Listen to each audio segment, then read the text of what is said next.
Voice of Cards, the Isle Dragon Roars.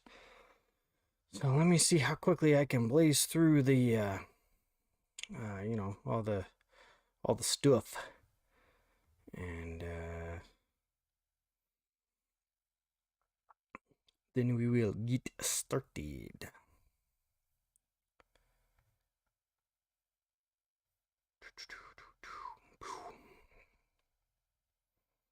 Running a little late tonight.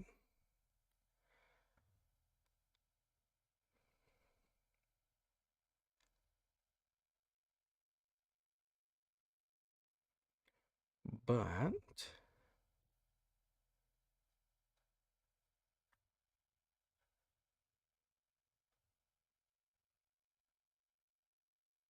do it. Maximize. What's up, Pixel Knight?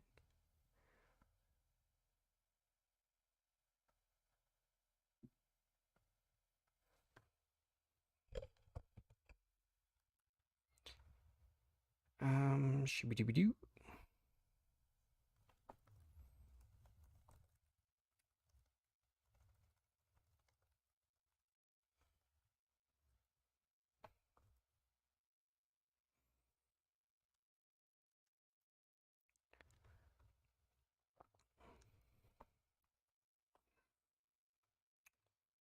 Jump up, get a thumbnail.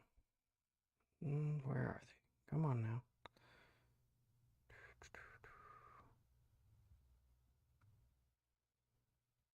There it is.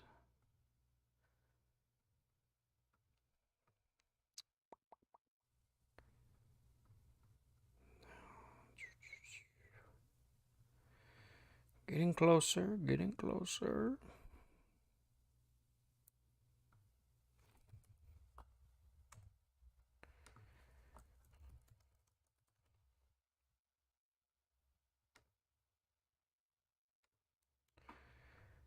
Alright, that's done there. Let's jump over here. What's up, Warrior for Life? Pixelnisis, when are you not running late? That's true, isn't it? You know, it's even worse in the summer. In the summer, I just have less time. um...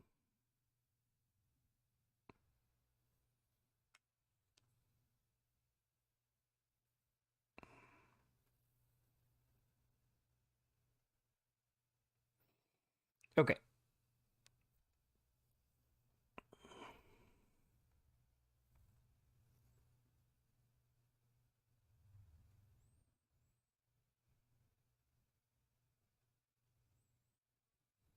Okay, sweet. So yeah, even when I first started streaming, I chose to play Pokemon games in the summer and just to play RPGs in the summer because I just have less time. So let's get the starting soon out of here. We did have one follow. Thanks for following my Ike 68 followed. I don't know the story though. So if you see Taiki68 in chat, make him feel welcome. Pixel says things I thought wouldn't be announced anytime soon keep on being announced. We finally got some official Super Sentai DVDs, and Kamen Rider Kuga one announced, and Transformers Armada Starscream finally. Excellent, excellent. Warrior for Life is here. Hello, hello. She says I'm doing good, but she says I'm doing, but still excited and nervous for university. Well, if you're not a little nervous about university, yeah. Pixel Knight says my only problem from looking at the new Armada Starscream is that this is his star saber. It's more of a butter knife than a sword, aka it's a bit small.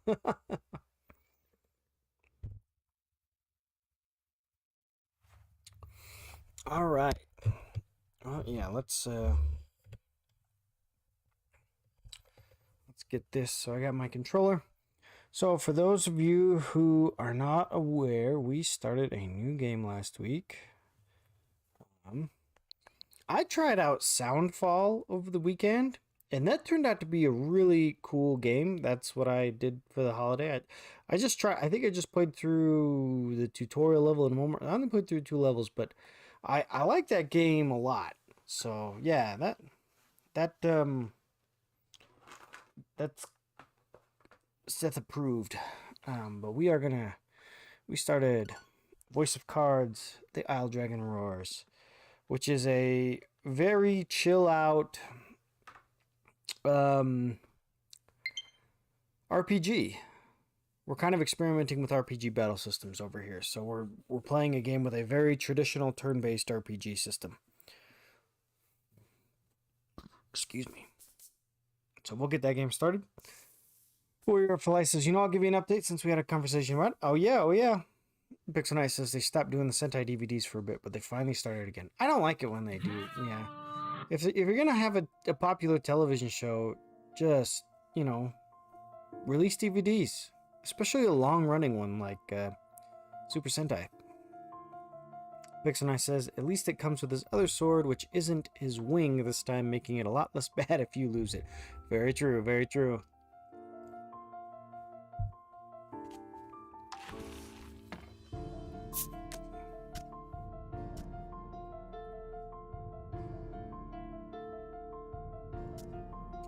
I guess we can go with the autosave. Oh no. Yeah, this is right where we left off at the end of the last stream. Let me know if you guys are getting any echo from the TV there, but yeah.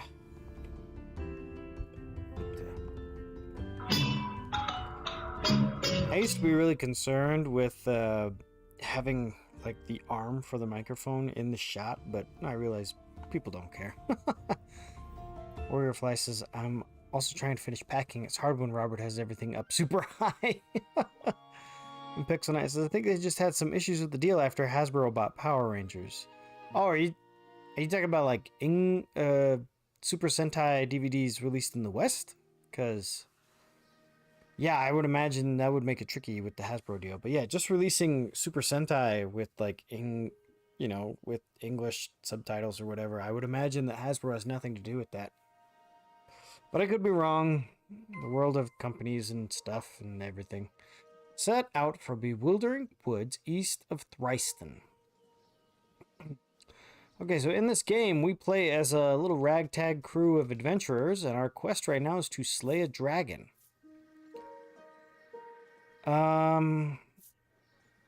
Oh, it's funny. I said I was going to do all the boring inventory stuff in between streams, but I have not booted this game up since. So let's go to the armory.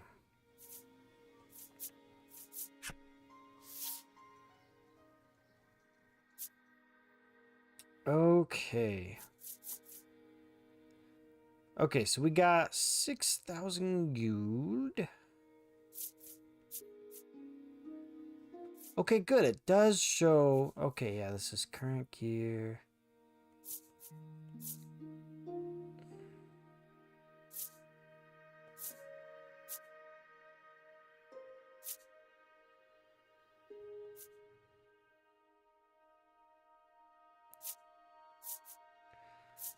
Okay.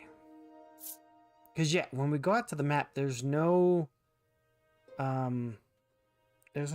shop.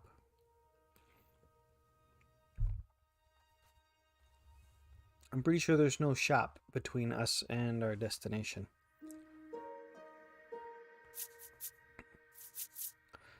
So let's go ahead and buy this. Yes, buy and equip. Yeah, this guy, duh. Come on. Ash is all set. Good. Iron claws and a magic staff. I always like it when buy and equip is an option. It is kind of a bummer to like when we were playing Secret of Mana, and again, that's an old game, but it is kind of a bummer when you have to buy everything and then Um,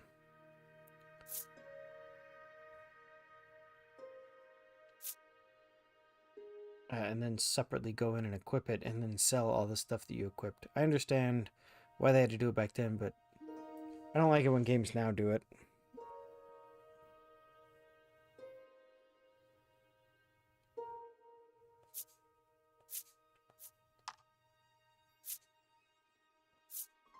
Okay, so we will equip this onto Melanie. Again, another thing I like about this game is no silent protagonist. Our protagonist can be crazy. We play as a scoundrel. Protects against wind, protects against paralysis. Alright, let's protect against poison. And equip. Put it on Mar. And I think that's it for gear. So then we'll go sell. Pixel says, I think they just had some issue with the deal. Oh yeah, after Hasbro brought. This is also the second Kamen Rider DVD we are getting in the West. Oh, good. Warrior for Life says, he's mean to me. That way, like, we have bar stools, but they swivel and move. I don't want to hurt my leg more than I did. I may have shattered my left leg on my birthday. Ooh. Ooh, that's no bueno.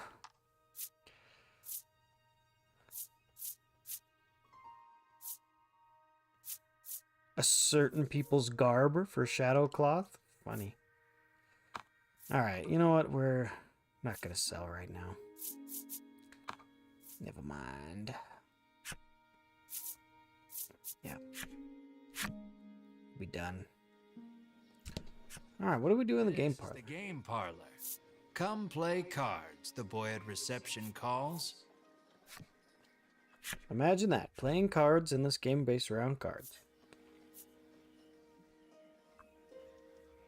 Concrete garage floor. Left leg fell on leg first. Oh.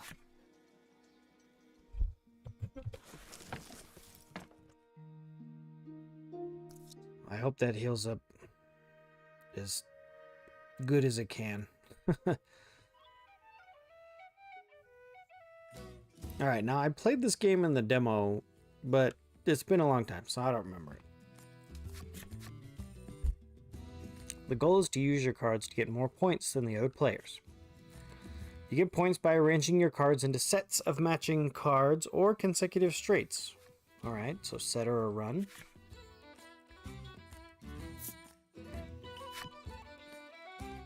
When the game starts, each player is dealt their hand one card at a time. Well, that makes sense, you know, that's every game.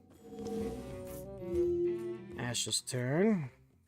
Everyone takes their turns in order. You're up first. Draw 2 cards from the deck. Got it. Awesome, we have a set. 3 cards in your hand. Select 2 that have the same number. This is worth 4 points. Make a set? Yeah, let's do it.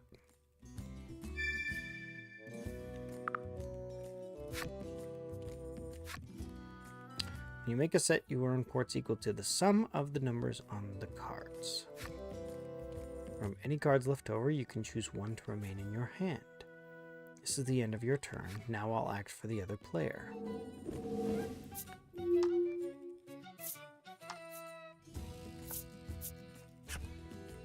I don't have any cards that make a set. When that happens, you have to discard all but 1 card from your hand. Oh, bummer. Discard until you have 1 card. Discarded cards will be moved to the pot.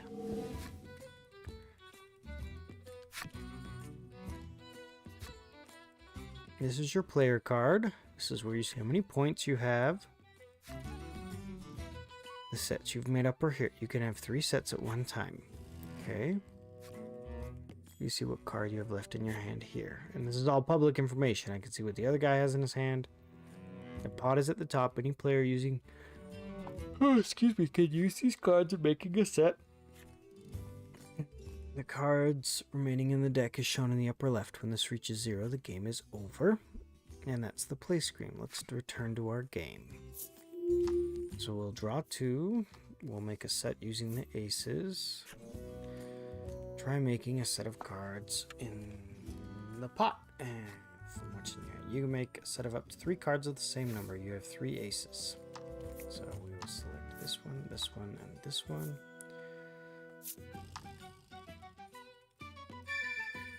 That means we get to keep the 4 in our hand.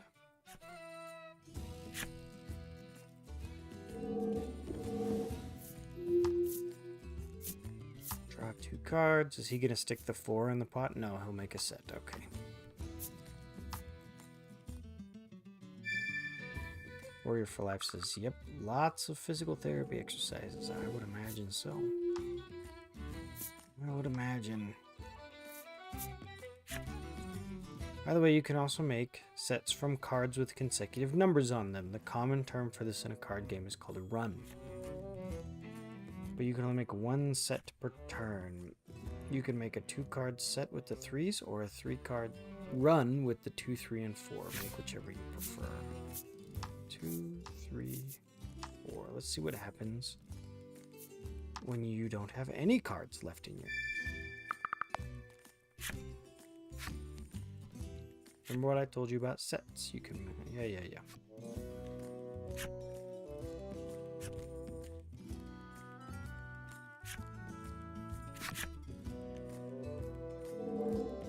Quick review of the game rules there.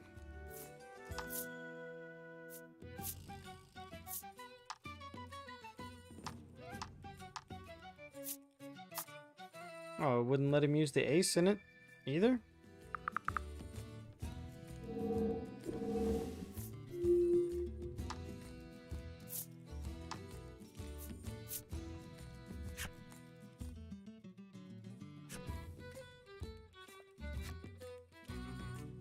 Bring up the menu with the plus button. You can look at the rulebook or decide to abandon the game.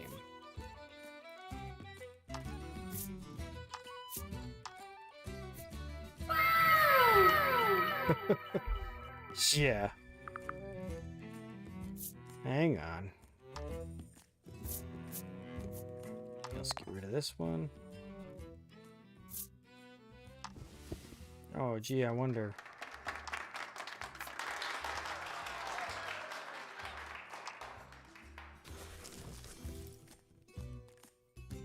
Call me Casuals, my brother. Wow, Seth yawning? What happened to the Night Owl? Summer is busy.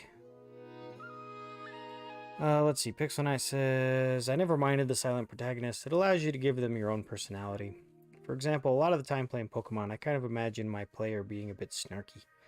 Plus, it makes it more convenient for the writers because they don't have to write much for the actual main character. Yeah.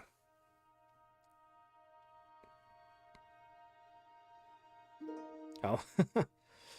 Yeah, and I know that that was the idea. Especially in older games, just to create an empty vessel that the player can pour themselves into.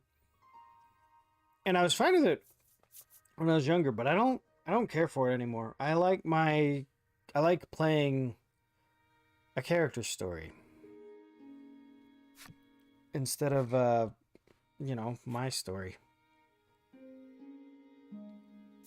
I mean, it makes more sense in Pokemon where you're making your own story, but like in this game, there is a predetermined story. My role-playing decisions are going to have very little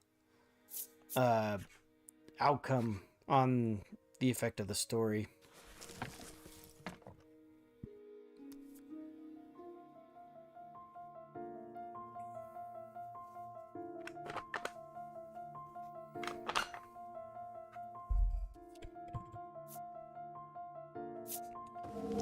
All right.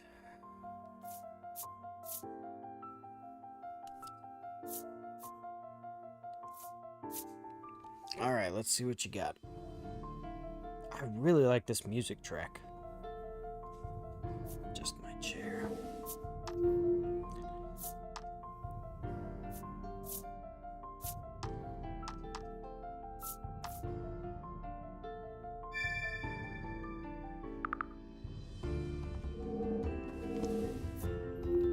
So do I get anything for playing, or is this more...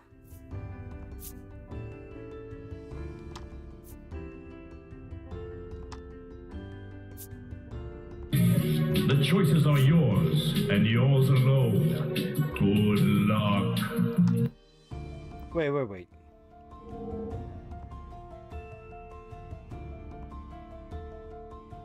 So he's got a 4 in his hand. So yeah, I don't want to put the 5 or the 6. I want to put the 6 in there, up there.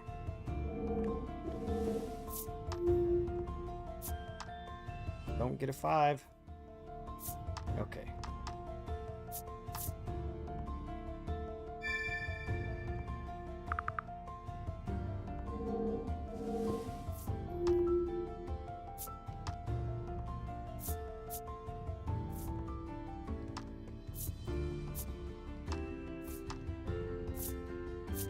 Okay, the menu system for this card game is clunky. It should not have to say draw 2 cards. That's how a turn starts. We got it.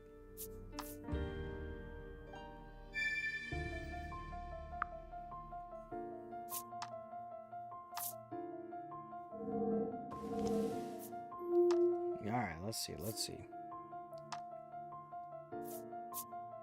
Where's the other 4?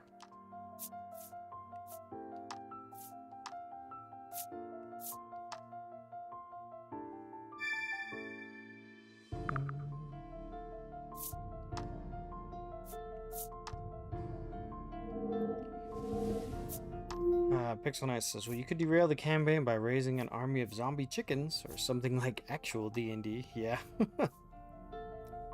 Oh, stink.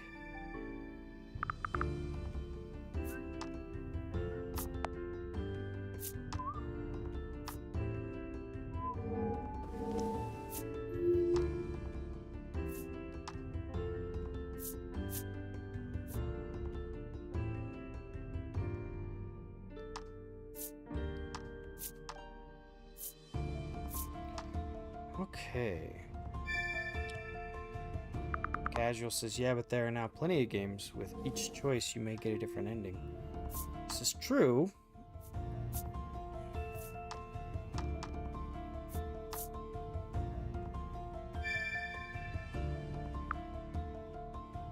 Oh, he's just gonna dump that set. Yeah. Ooh.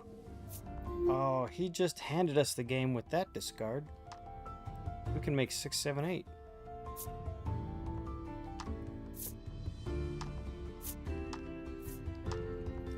Boom.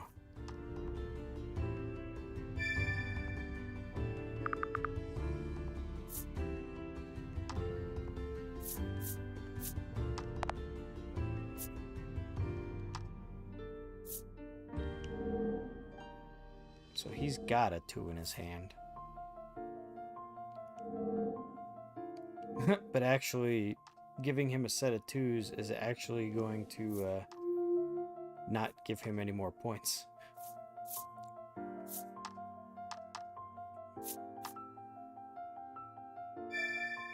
Yeah, see, he's just gonna dump the 2s.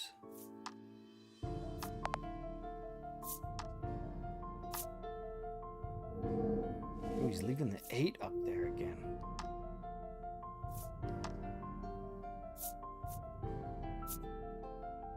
Awesome. 4, 5, 6.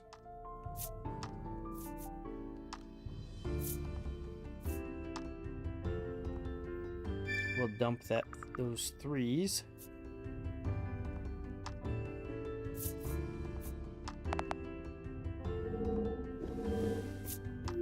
Casual says, watch out, ace is high and you may take an extra trick. Don't go overbid. Oh, he got a set of 8s.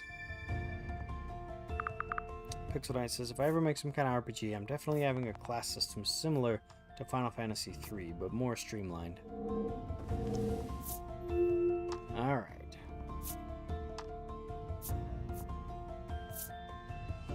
How come the first player also gets to go last? Shouldn't both of us get the same number of turns? What does he have in his hand? A 7? Alright, we will discard the 5 then.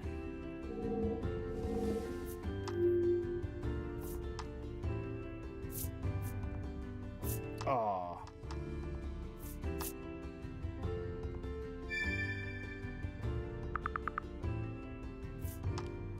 So now he'll get rid of his 3s. I think I still beat him though.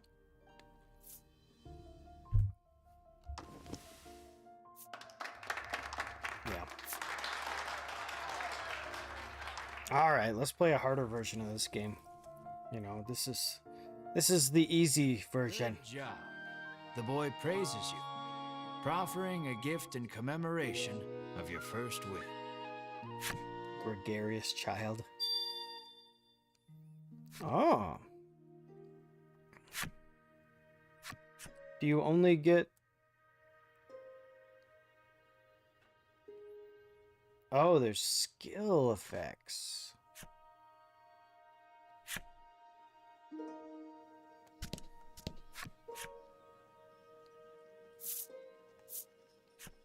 Let's see. Pixel says, I really like that class system, but it has some problems being forced into a specific one. And when you go back to your previous one, you might have a few times before you go back to how you were before. Oh, yeah. Class systems where you can change classes and there's a bit of regression. That can be tricky.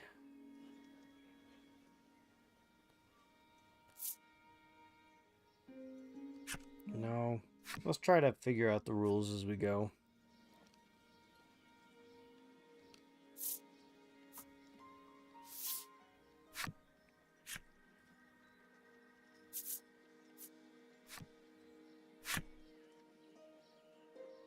Tutorial takes too long.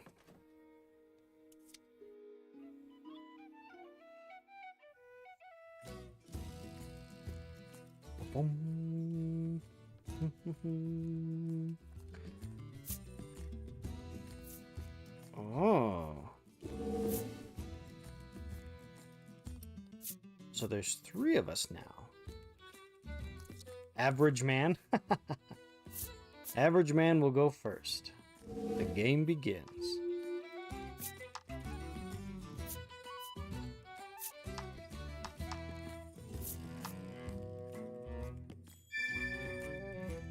Yeah, it's true. I don't need a tutorial because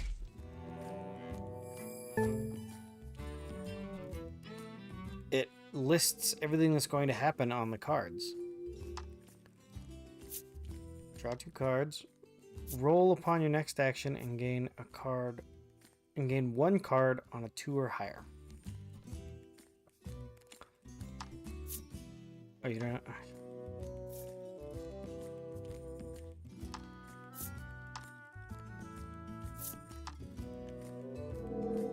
I'll bet you the skills only happen when you get a set. I like that. It makes a set more valuable. Because in the previous game that I played, getting a run was way more valuable.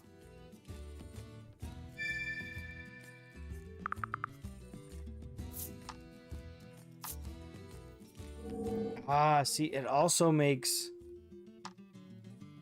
the lower number cards more valuable because they have different effects that might be beneficial. 5, oh no. 6, 7, 8.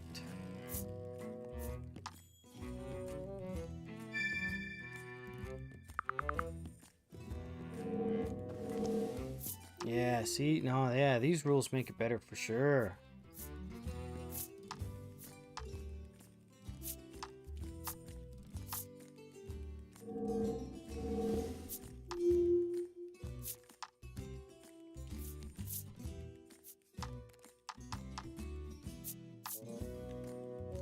Pixel says, I would probably have a lot of the basic classes, monk, knight, wizard, etc., but also more original ones, like maybe an animal-themed one or something. You know I'd also have thief and ranger classes. Of course, of course.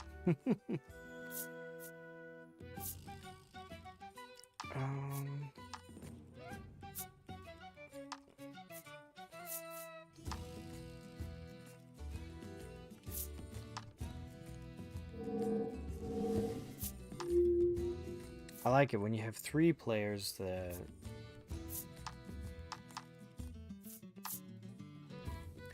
would be destroyed or... Oh, okay, okay. I like it. I like it. Why did he discard the 7? Don't get a 6. Oh, he'll take the 8s. Or not.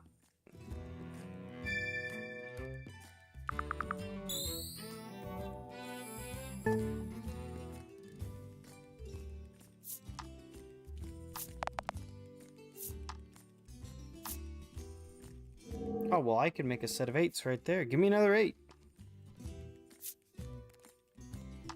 Oh, are we out of 8s? We must be out of 8s.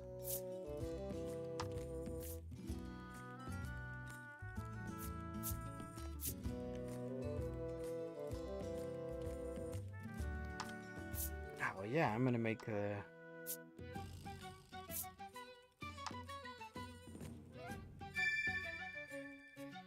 It must be a 10-sided die that I roll. No, it's a 6-sided die. Just get a lower number. Dang it! You rolled a 6. All sets that include a 6 will be destroyed. Ah, well, I have a set that includes a 6.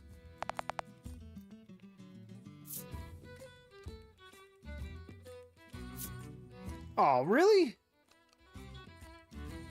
Bummer.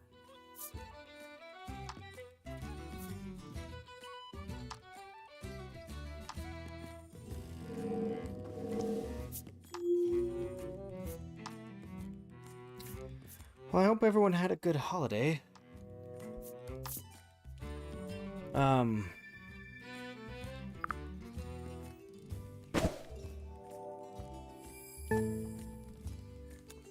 know, for me, 4th of July weekend can get, pretty tiring. Because, you know, people don't just shoot fireworks on the 4th. They usually shoot fireworks all weekend. And so, I've had my kids wake up and come to me. And I actually had my daughter come to me last night. She said, is there a storm outside? And I said, no. That's just people shooting off fireworks. And even tonight, I guess some people had some leftover fireworks, but I heard some, oh, darn. I heard some people,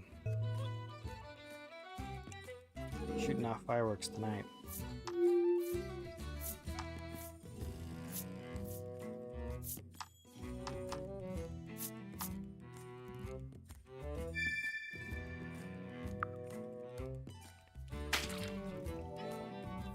Excuse me.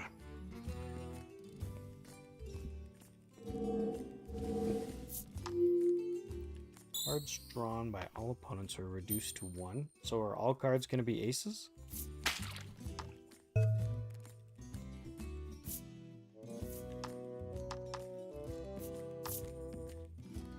Oh no, wait.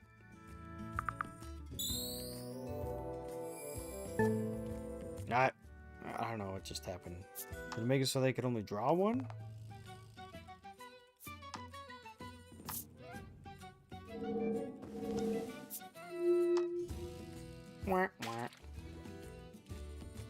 Oh, lowers your draw limit. Nah, it's fine. There's only 1 card left in the deck. Oh no, I don't have any cards that can make a set. Well, let's see. The suspense is killing me. Average one wasted us.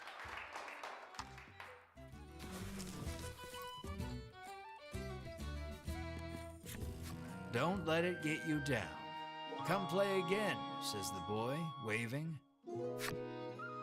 That's an interesting game. Add events. Ah.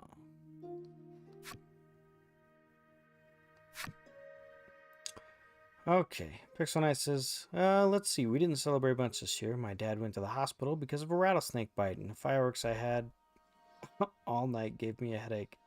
My dog kept me up till 2 in the morning, so yeah. Yeah, looks like Warrior for Life had some trouble, and Pixel Knight has had some trouble, so... Apparently, the woman is being harangued by some man who keeps asking her out. Oh, yeah, I remember. I don't know how many times I have to tell him he's just not my type, she sighs. That ends up being that guy over there on the left. Let's go to the item shop.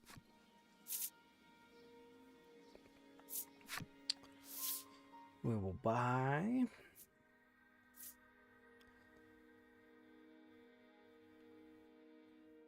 Does it say how many I already own? Because, yeah, I'm pretty sure I already have a torch. Pixel Nice is 2 in the morning twice. 2 nights in a row. I hear you. I hear you.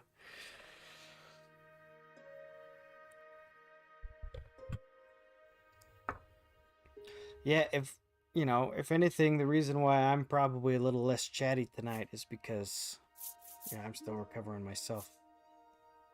Okay, bomb doesn't sound very useful. Soothstone is, we have one. And I think we have let's just get a bellwether.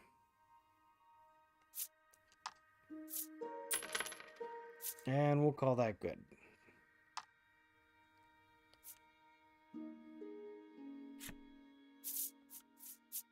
Okay.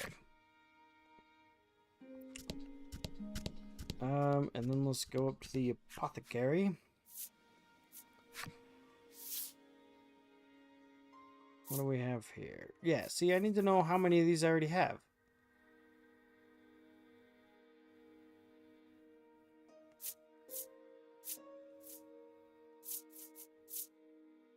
I think I already have some of all of these, so we'll go ahead and leave. Pixel Knight says, thankfully my dad is home and doing much better. Oh, good. A rattlesnake bite? Man. That'd be crazy.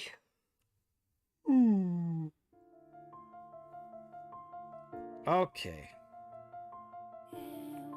And so the oddball trio sets out on the Queen's quest to slay the dragon. A reckless young man who fancies himself a hero, yet only cares for the reward. His traveling companion, a quiet monster, and a proud witch, her hatred for the dragon all-consuming. Each hunt the dragon for a different reason, but unite to travel the realm.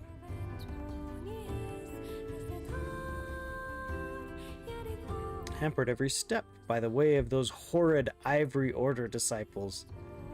Their search for information about the dragon brings them to a sea of trees, known as the Bewildering Wood. There the heroes would meet a strange girl. Chapter 2, Bewildering Wood. Oh, okay. I thought that Chapter 1 would finish with us defeating the dragon. But I'm guessing that is going to be the whole game. It's possible to customize the appearance of certain game elements. Yeah, I don't need to do that.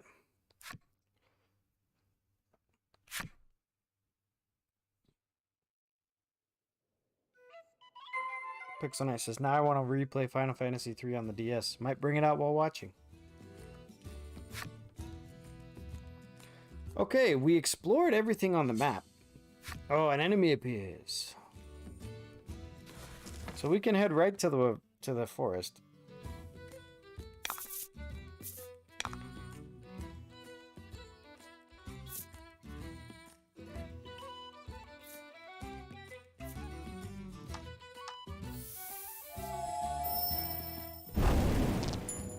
So if anyone is new, every turn we get a gem. And so we can select what attack we want to do. And there's a little gem on the card. So there's one gem on all 3 of these cards. So we'll use Lightning Strike. Add the value of a roll to your attack and deal bolt damage. Our attack is 14.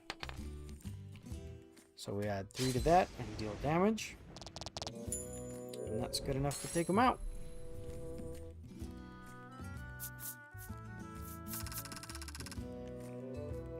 Pixel Knight says, Yeah, that happens when you live in the desert in New Mexico. I've also seen coyotes, not chasing roadrunners, and frogs are in my backyard every night.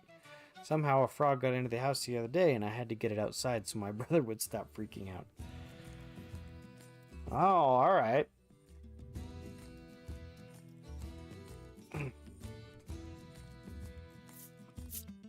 I don't think I've ever stopped in New Mexico. I think I've only driven through it. Another enemy?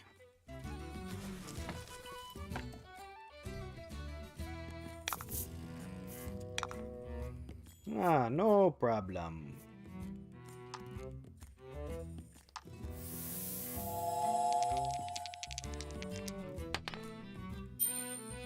We win.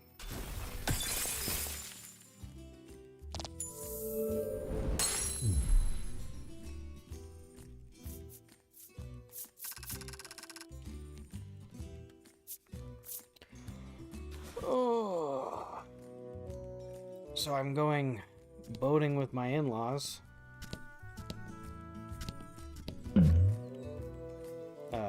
This weekend.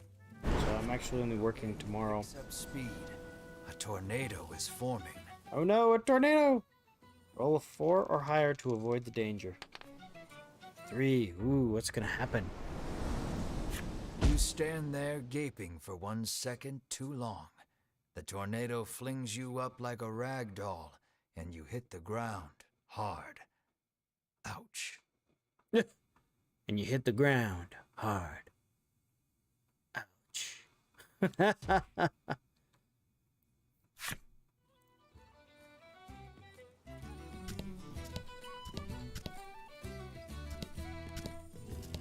Alright, here we go. Bewildering Wood. Pixel Knight says we're basically just boring Texas. Pixel Knight says, I mean, the only really cool things we have out here are Billy the Kid, Hulk is our state Avenger, the world's first Thor movie. Yeah, Thor comes out this weekend. A thick fog impedes your vision. You surmise this is in no small part why they call it the Bewildering Wood. Okay. Next objective, make it through the dungeon. Alright, we can't go into thick forest. Alright, let's see how the enemies fare here. And fight. The guy's green, let's try flame. See if it's weak to flame. Yep, weak to flame.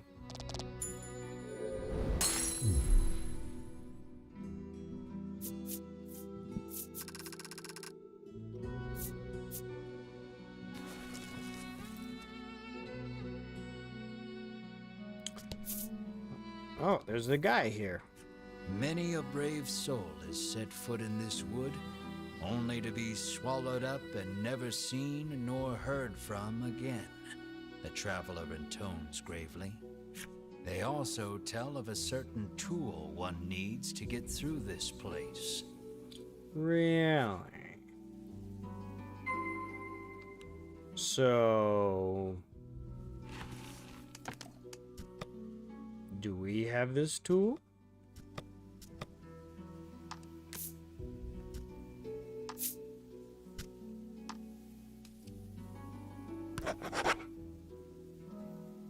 Pixel Knight says Utah State Avenger is also the Hulk, but as Amodu's Cho Hulk instead of the classic. Rule for RPGs: green is weak to fire.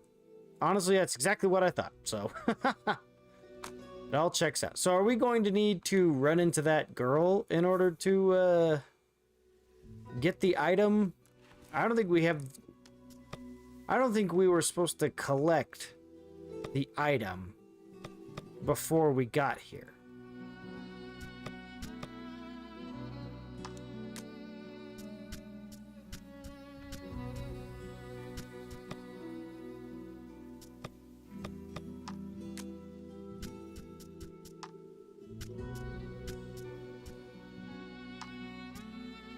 Yeah.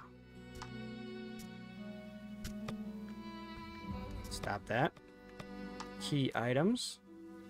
Oh, these are just the cards. Okay, magic sphere. See, this is the item we needed to get through the last dungeon. Oh, play this flute at a specific location in the Bewildering Wood. Okay, so we do have the item. He's just here to tell us that in case we come here too early. Got it. Trees bearing very solid-looking nuts whip to and fro in the force of the gale. This does not bode well for you. One of the nuts flies off the tree and smacks you right on the head. The pain brings tears to your eyes. I like these events. Amadeus Cho, I meant. Oh, okay. We actually see Amadeus' mother in the MCU in one of the Avengers movies for a bit. Oh. No, I knew that. I keep trying to open the menu by hitting X. I think that should be the...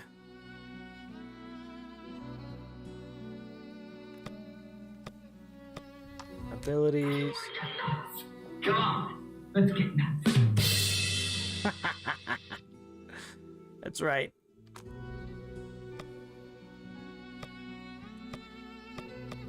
Can I not use items outside of combat?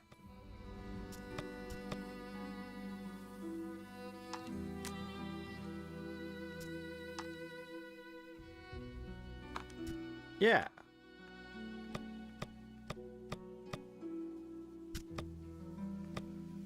Owned cards, items. Here we go.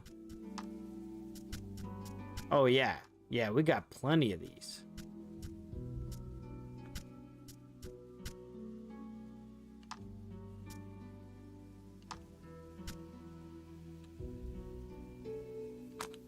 Okay. All right, I get it. Yeah, we definitely need to use a solve. Use. There we go. Okay, onward. Ooh, a sign. Message is written on the sign. Seek out the four stela hidden deep in these woods. Stela. All right.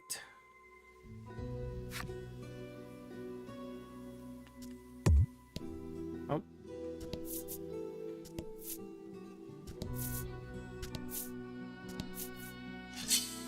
Ooh, an enemy. Iron Man should have his roller skates in the MCU. Yeah, he probably has some roller skates. Okay, fire.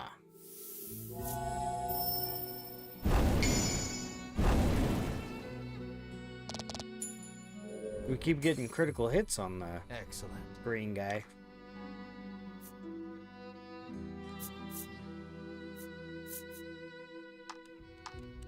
Guess we'll do this one.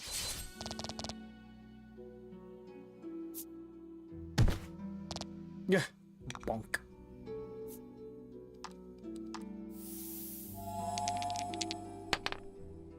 Boom, 11.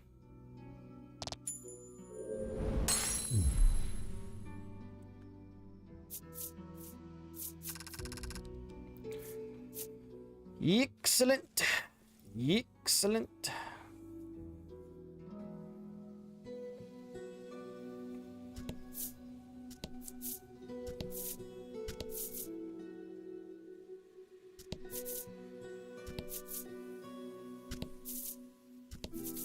The four stela, huh?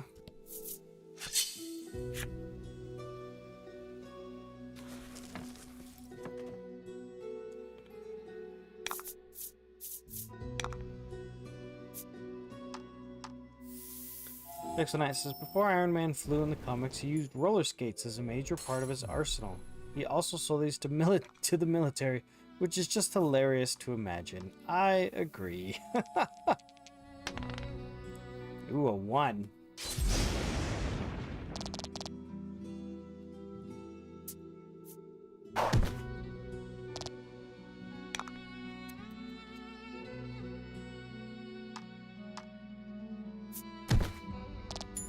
I feel like we're a little over leveled. Maybe not. I mean, we're taking a little damage, but...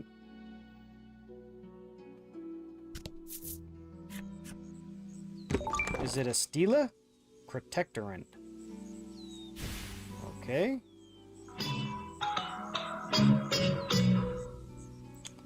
Alright, that's it for over here. We can't go anywhere else. Pixel says, I also like to think S.H.I.E.L.D. uses them as well. I'm all for it. Oh, Stila, there we go. You have found the Eastern Stela. You see the words Melody of Fortune chiseled into the corner.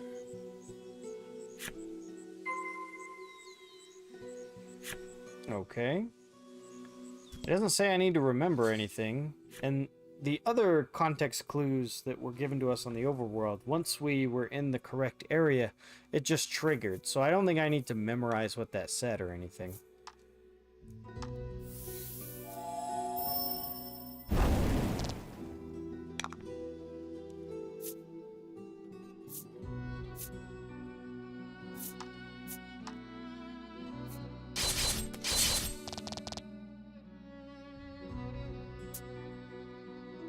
Oh no.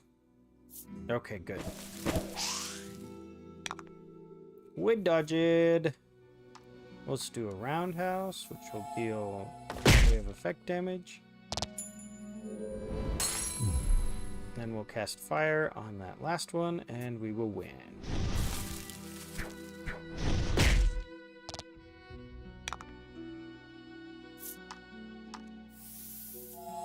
Ta-da! Looks nice. Says he got them way back in all the gold Mark 1 days before his classic red and yellow look. Oh, that's right. That was a fight for the ages. Yeah, we took, 2 hits.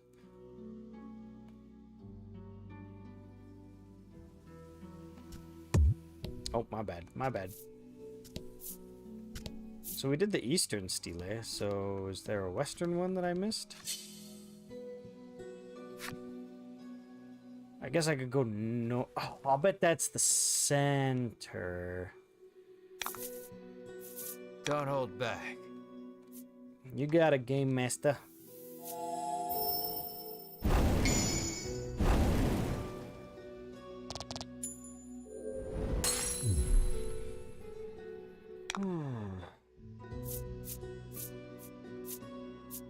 Should we just heal? Yeah, let's heal.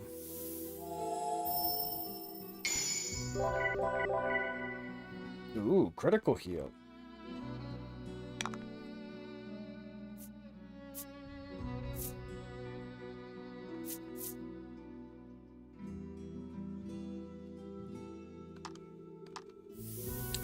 All right, let's see if we can roll. Oh, we can't even take him out. There's no way to roll a 15. That's okay. We'll just cast fire when we can, and then we'll be done. I really do like the gem system and not having MP. I definitely appreciate that. So we pretty much played through the first chapter last stream. Wait, was that girl always there? I don't think she was there. Where did you come from? I need to hit the Stela every single time I want to go home. Ah, what a pain, the frowning woman sighs. Huh. Woodland woman. Woodlander woman.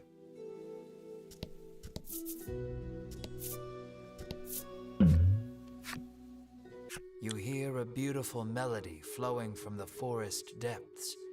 It sounds like singing, or perhaps bird song. Oh, we'll check it out. For sure. Drawn in by the voice, you head deeper into the forest, where you find a woman playing a stringed instrument. Why won't the right words come to me, she laments, her fingers stopping on the strings. Hearing her sigh, You offer to help her with her song. You know me, I'm such a skilled musician. Please finish this verse, she responds, then begins to sing. In a snow-covered town, I hear a voice. Oi, oi, oi! Q! Or, it's freaking cold! What do you guys think I should pick? Dang, mysterious woods and RPGs. Why do you always have to be creepy? Pixelnice says literally the reason he paints the Mark I gold is because people thought it was ugly. Oh. Bah, bah, bah.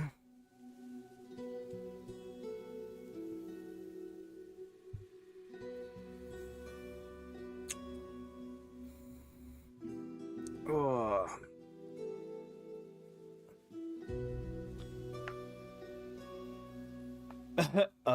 Oi, oi, oi. All right. This will be fun. You add a fiery shout to overcome the cold. Taking your words as ridicule, the woman's eyes suddenly grow dark. How dare you insult my song? You will pay for this atrocity in blood, she exclaims, then attacks. You will pay in blood. I'm pretty sure this was the result no matter what we picked. But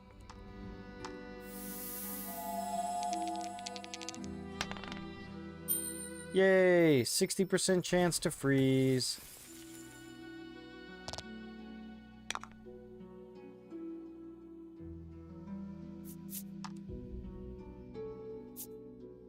Oh, this is the only guy that needs healing.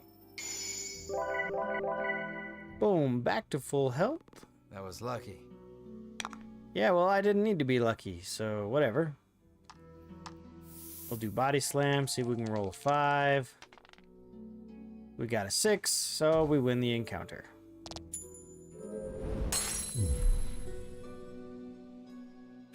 How pitiful I am, brought to my knees in these woods, defeated by savage adventurers. Ah, what an epic song that would be. Ta-da! We helped indirectly. Pixelnice goes, well. Seemingly satisfied, the woman succumbs to slumber. You decide to part ways from this woman. Who sleeps here? To meet again. At least it wasn't a nat 1. That's right.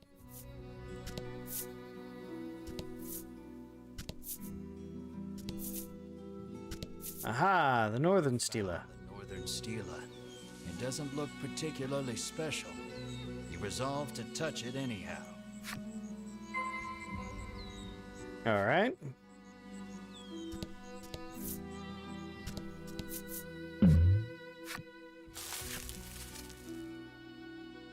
Oh, yes. Yay, we avoid the nuts.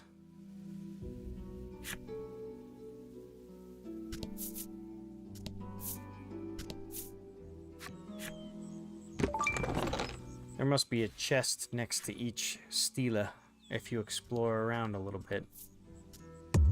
Oh, can't go that way.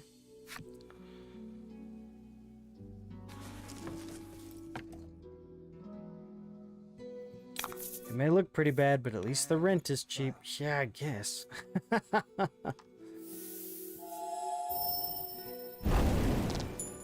Boom! We win.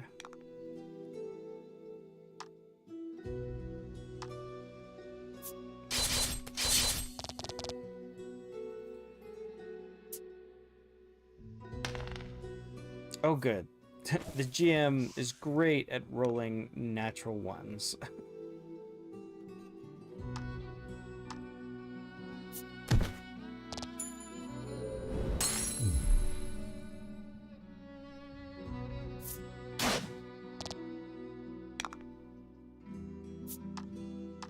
Ta-da! So yeah, a lot of the stuff that we talked about last time, Pixel Night, I decided to kind of put into a video. So on my Seth Haskell channel, I think I talked about this already, that's going to be more evergreen content. I don't want stuff would-be hero, recover 3 health after combat ends. Abilities are skills that confer passive effects in battle. They take effect automatically. Okay, good, good. Yay, Mar leveled up. Pixel Nice is starting a new game of Final Fantasy III while watching. I approve.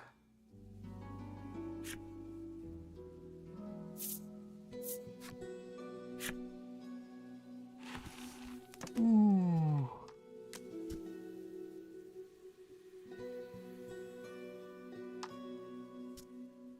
Okay, cool, cool.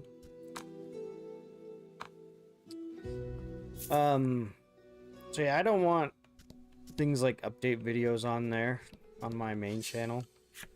So I thought I'd make a like story so far video. Just that one will be more like a journal entry for sure. It'll be like an update video just talking about how things have gone for me as a guy that tries to connect with people.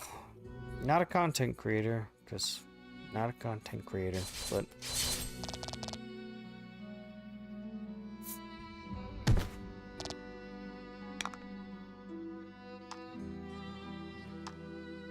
so I started typing up a little bit of that script. Pixonisis, where's the great Deku tree?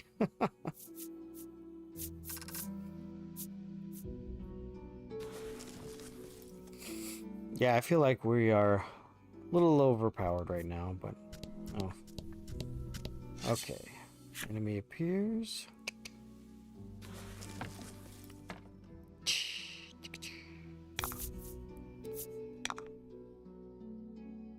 Got a wood nymph.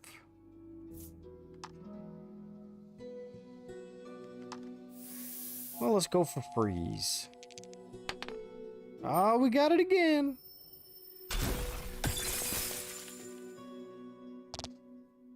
Pixel says, probably won't have a lot of update videos. Maybe one every once in a while.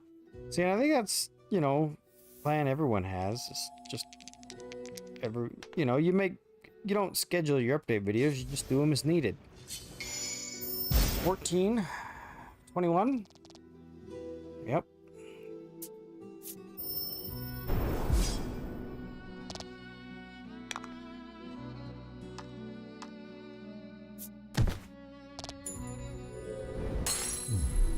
Good work.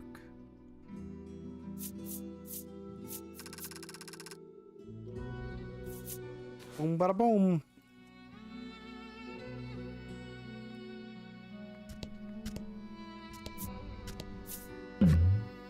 Yeah. You hear a beautiful melody flowing from the forest depths. It sounds like singing, or perhaps a bird song. What will you do? Listen carefully. Your body is soothed by the gentle tone. It feels as though your fatigue has somehow washed away. Oh, that would be wonderful. Yeah, we're overpowered for this area, but that's okay. The next Stela is, you hear someone murmuring.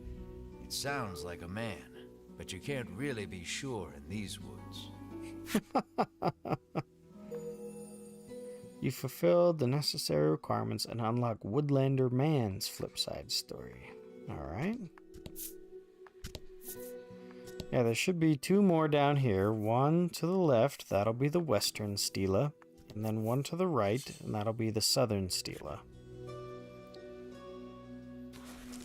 And I'm guessing at some point we'll need to play that musical instrument.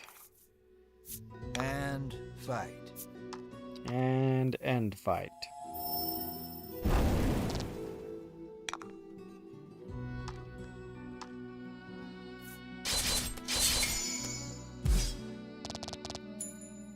There's no such thing as overpowered in a turn-based RPG. I guess so. Ooh, discovered treasure. Let's do this one. Ooh, serum.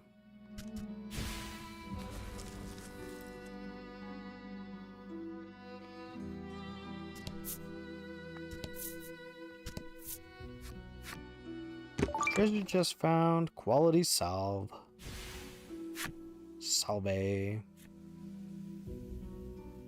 Looks like you're over your item limit. You'll need to use or discard one. Oh.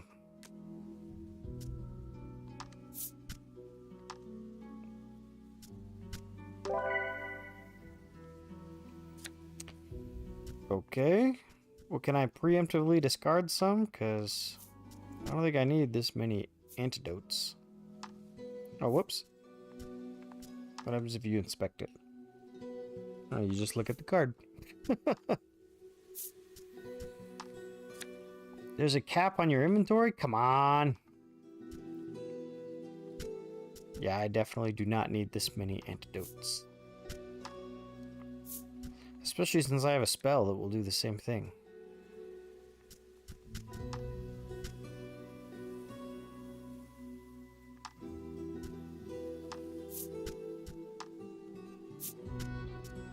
Well, we'll have to sell some items when we get to the next town.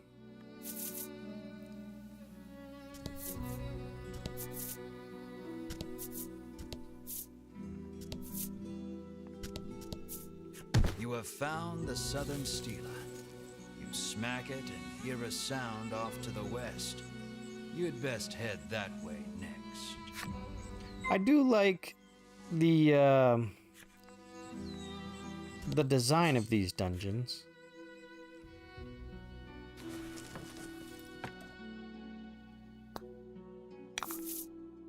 The card setup lets you keep track of where you've been and where you haven't yet.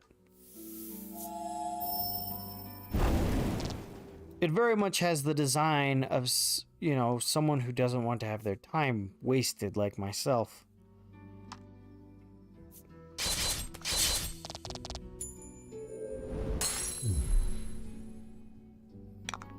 You know, I don't want to go down the wrong path. That is, you know, I just don't want to do that. Oh, bam! Congrats.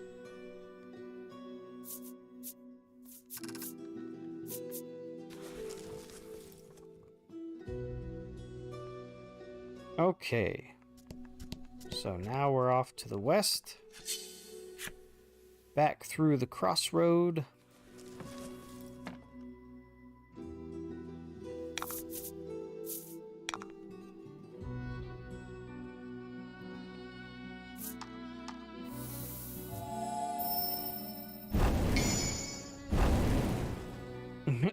Pixelnices, but the goodies. Yeah, and you know, I guess what I mean is I don't like mazes. I don't like level design that is designed to get the player lost.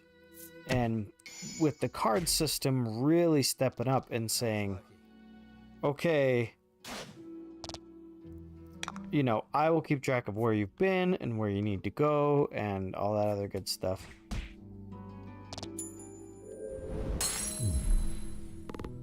I find that very helpful. Ooh. Oof. Okay, so back over to the west.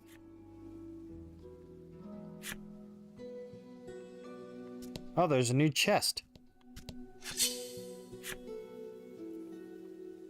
Oh, there's the stela over there too. Okay, cool, cool. I like the way that the board can kind of update. And fight.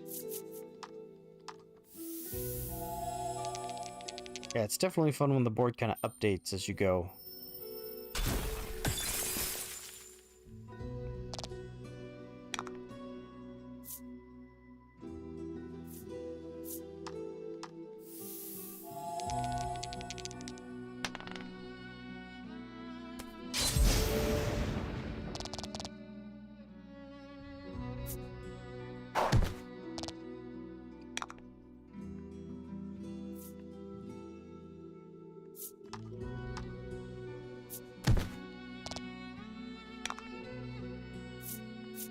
All right, there we go. We good. We good. I should do like 5. Perfect. Pixel Knight says, I did forget it takes a tiny bit before you actually get to use the class/job system. This is true. Actually, I'll take your word for it. I haven't played Final Fantasy 3. Let's do the middle one. Alright, Serum. So I get the feeling that consumables are probably not going to be very important in this game. Alright. Excellent.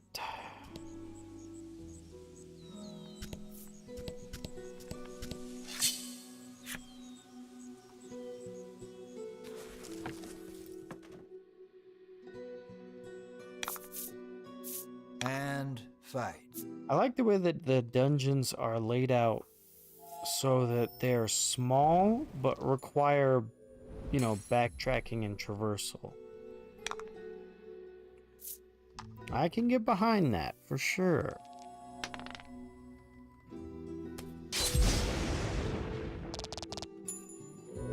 These little slimes need to get out of here.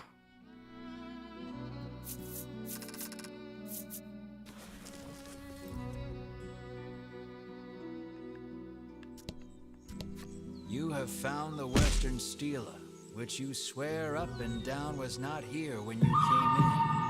Nevertheless, you give it a smell.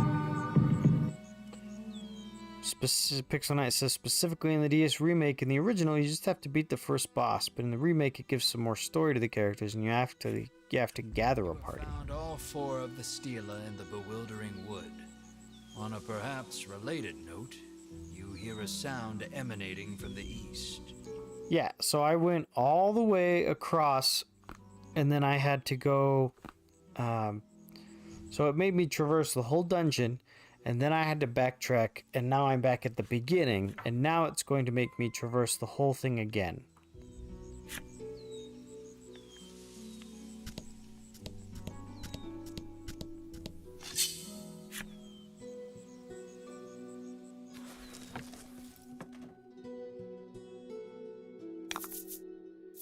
And fight.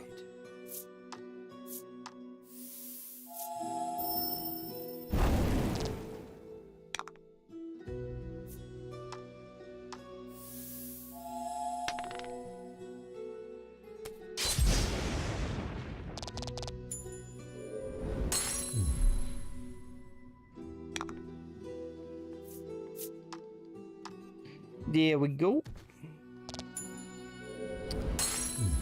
Yeah, one thing that might get me to play Final Fantasy again is you doing that pixel remaster. And the HD 2D engine. Man, those look good. Alright, another event. Alright, let's see. We've already done listen and find the singer. Let's do who cares. Treating it to your imagination, you decide to ignore it. A short moment later, the melody stops. Alright. I do really like those event. Was this guy here before? The man sighs, realizing he may never be able to escape with his current tool set.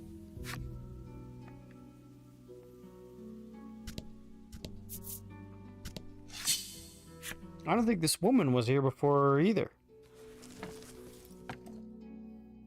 The DS one changes several things, like the first crystal has a thief class. In the original, you got the thief at the second crystal. See, but I feel like they improved the Final Fantasy games as they brought them forward to modern consoles. I feel like they improved them.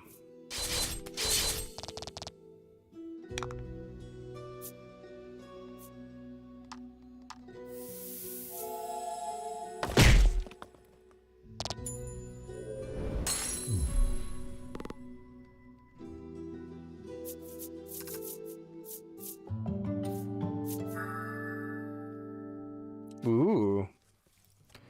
3 gems for that attack.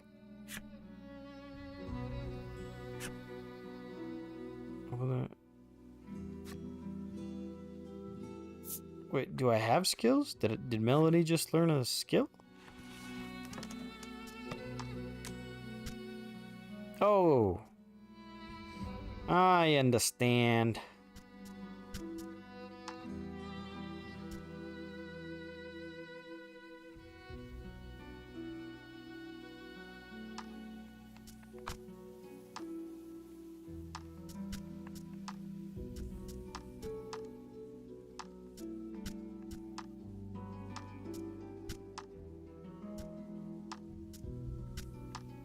Alright, yeah, let's do that.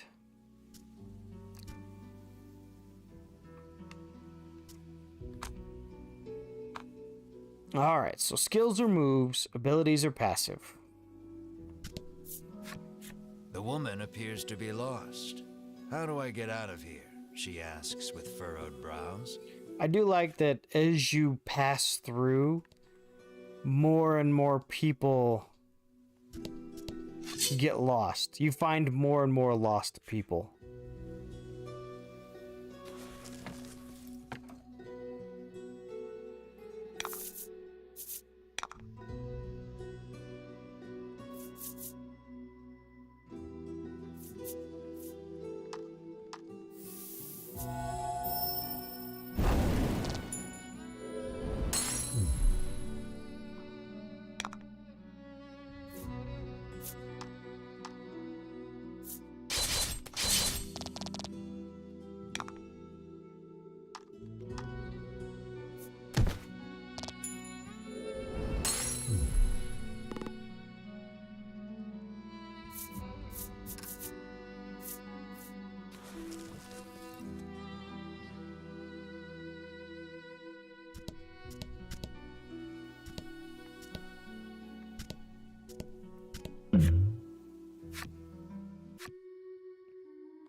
Alright, let's find the singer. Look inside the grass and immediately find the owner of the voice.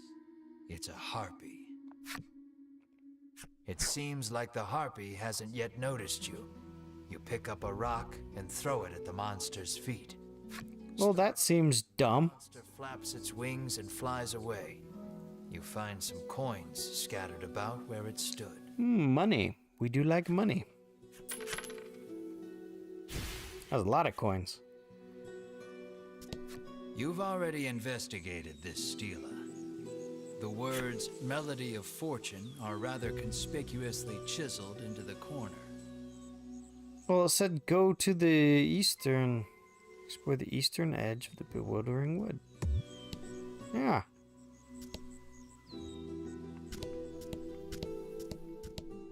Oh.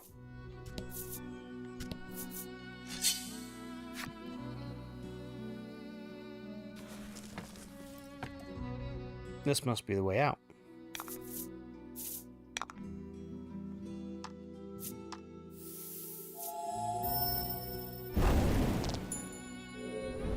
Boom! We burninated him.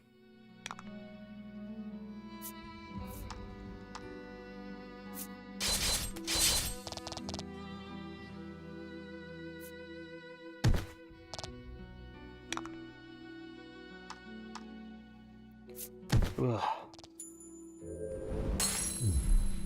Yeah, it might be a shorter stream tonight.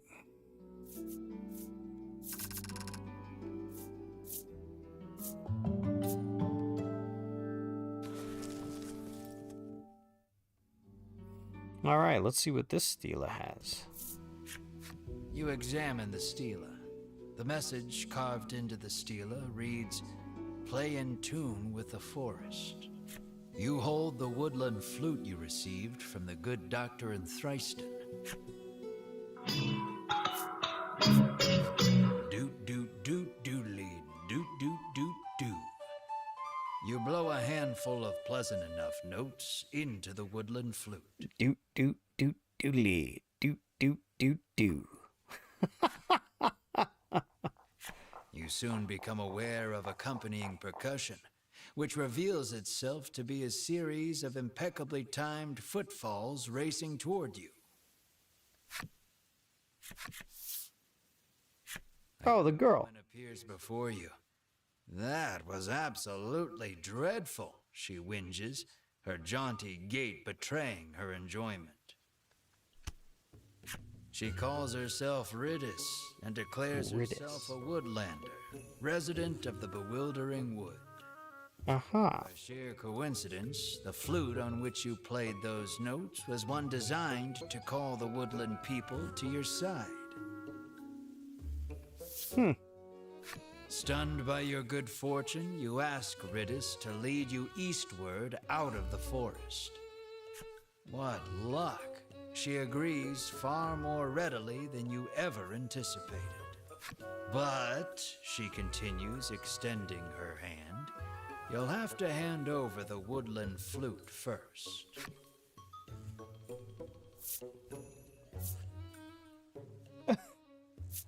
Make her buy it. That'll cost you 1,000 gold pieces, you say smugly.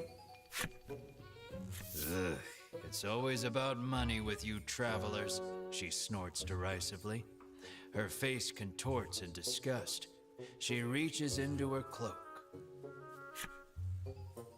You receive a scrumptious-looking piece of fruit. Hey, what about my money? You stammer. Before you can finish your thought, Mars' tongue whips across your hand, snatching the fruit and sliding it into his gullet. Riddis gasps. How could you let him do that? Just one of those fruits sells for 10,000 gold pieces, she shouts. So you can pay me back for the fruit your little friend stole, or you can hand over that flute, she says, pressing her case. Sounds like she's dealt with adventurers like me before. Very clever. Think you've lost this one, Melanie says, snickering. You look down at Mar, who seems quite pleased with himself. I suppose I have, you sigh in resignation. You begrudgingly hand the woodland flute to Riddis. Riddis plucks the woodland flute out of your hands with glee and begins playing it as she skips away.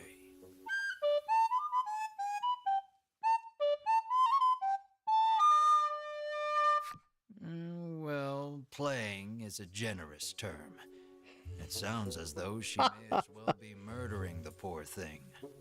Riddis makes it clear that the fastest way out of the woods is through woodland, where she lives. It's that-a-way, Riddis says gleefully, pointing past the stela before you.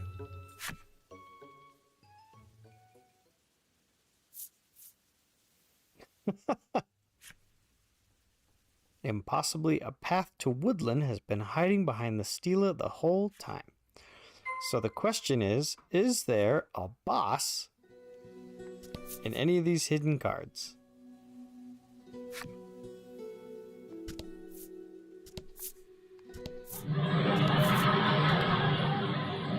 I'd like to imagine the DM pulling out a kazoo. Yeah!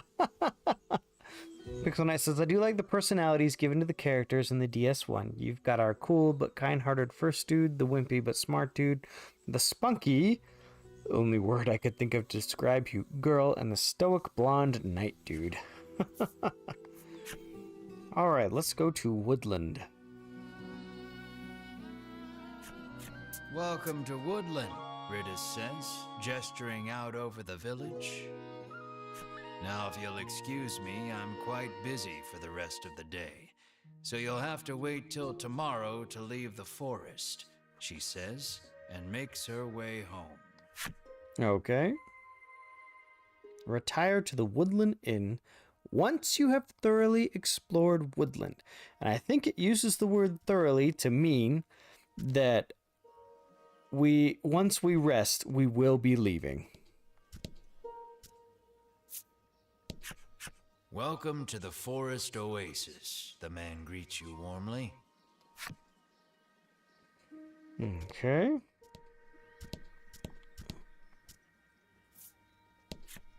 You happen upon a man greedily guzzling well water. Could it truly be that much better than ordinary water?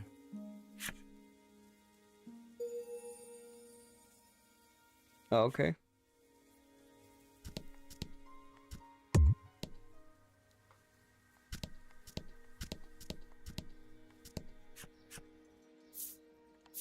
may I help you? Let's see. We need to sell some items, actually.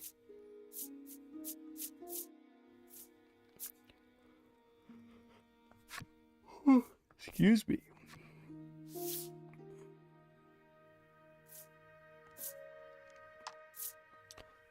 Pixel says they have actual names, but I always forget them because I rename them. Yeah.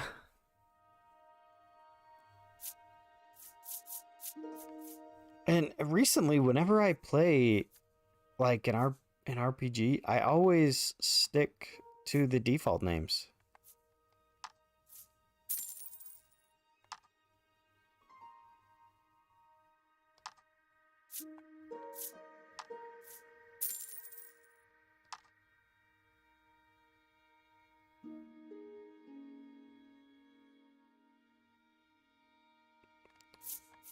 Alright, 3 antidote, 3 curative, 3 pepper upper, and spear elixir is probably going to be the most important thing.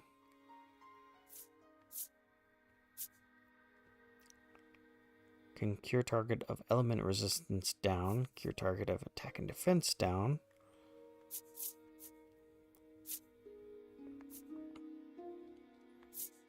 Alright, so let's sell 1 antidote, 1 curative,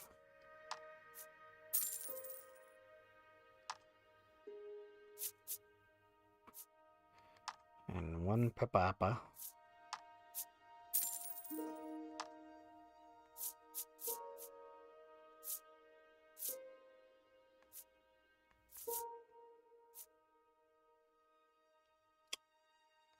Okay, so we'll be good there. Pixel says the only game I usually go to with the default is Mega Man Star Force 1. The only one where you can do that. Do they allow you to rename characters in Mega Man Star Force? Interesting.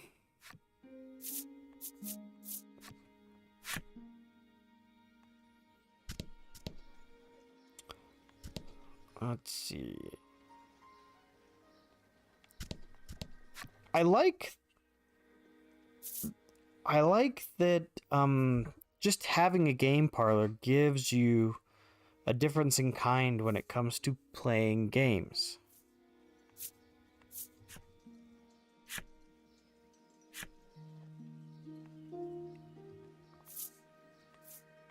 Alright, let's try to win this one before we move on to the next one.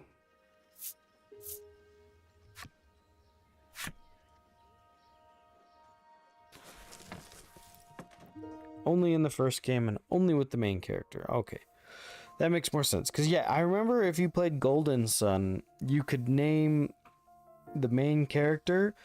And then if you put in a cheat code, you could name the other party members. But I always just named the first guy. And just ran with it. But I think when I replay Golden Sun, it will... I'm just going to keep the default names. In fact, like I said, that's kind of my policy now for all RPGs. Just keep the...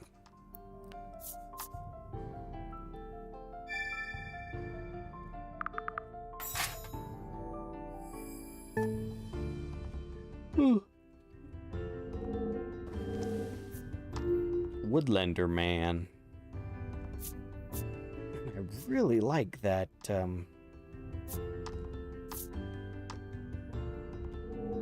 dumb computer. Give me a 7.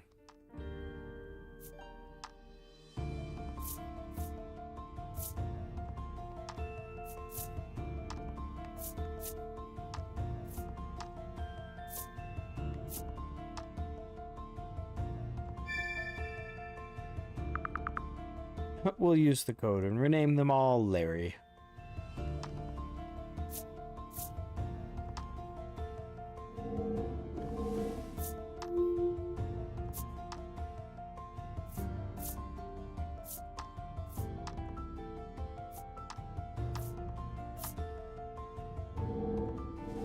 Alright, so a 5 is the wild card to get there, and he got a 5. Decided to go with the low one because he's an idiot. Alright, give me 7. Where is the 7? There's the 7. 6. 7, 8.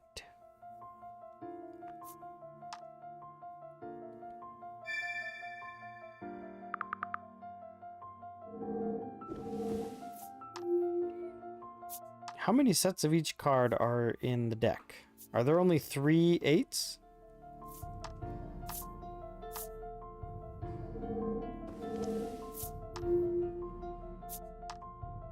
And we're only playing with cards 1 through 8, right?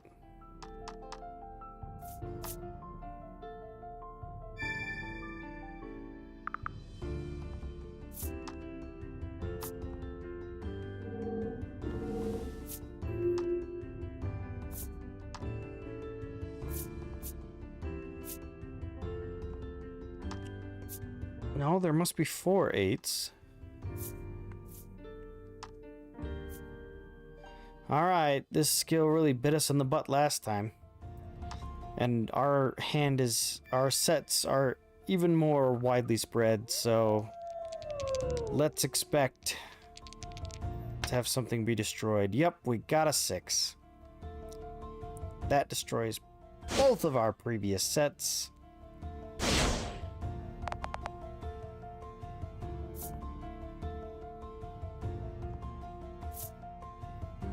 Darn, I was really hoping for like a 1 or a 2. We're actually still winning, surprisingly.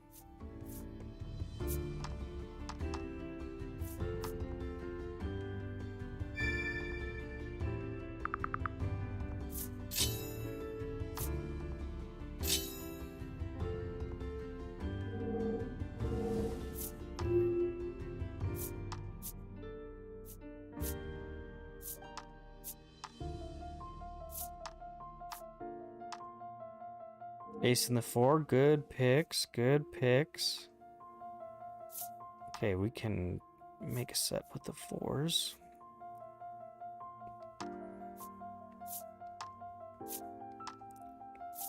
We are going to use the 7s though, because they give us more points.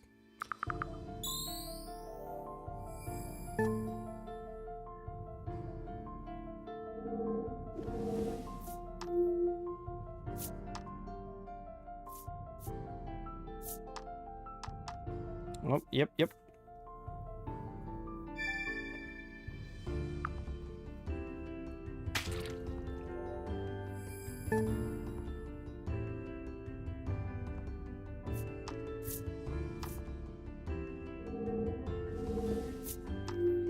It's a good thing we still have that 4 in play. Oh, and he can actually make a set. Excellent, excellent.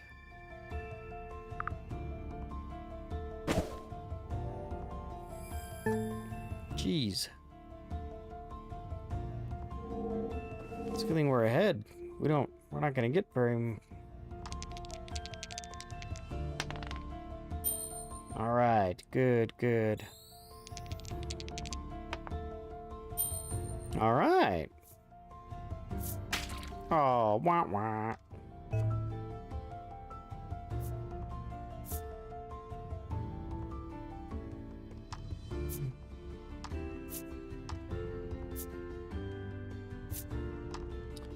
And that's gonna be the game.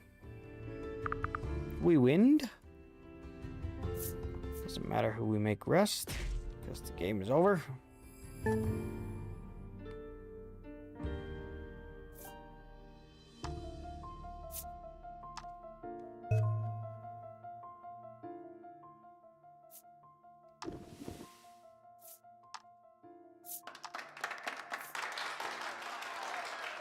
Yay!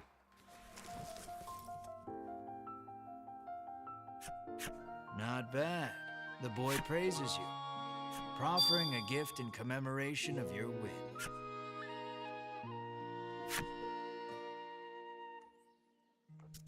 Alright, let's see what they have at the armory.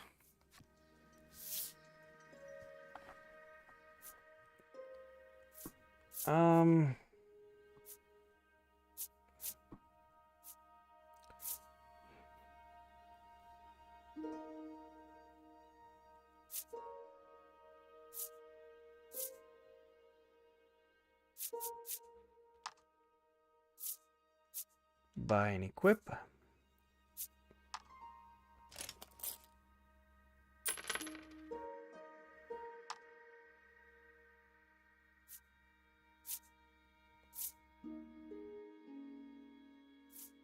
Ravagers, huh?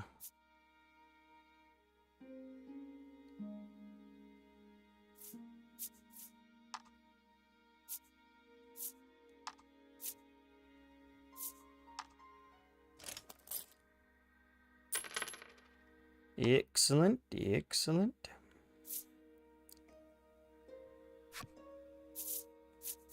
Yep, we'll take it. This night says, if I ever make a game, I would include a code to rename everyone to something like Larry or Dave. Does she have any new items that I don't have?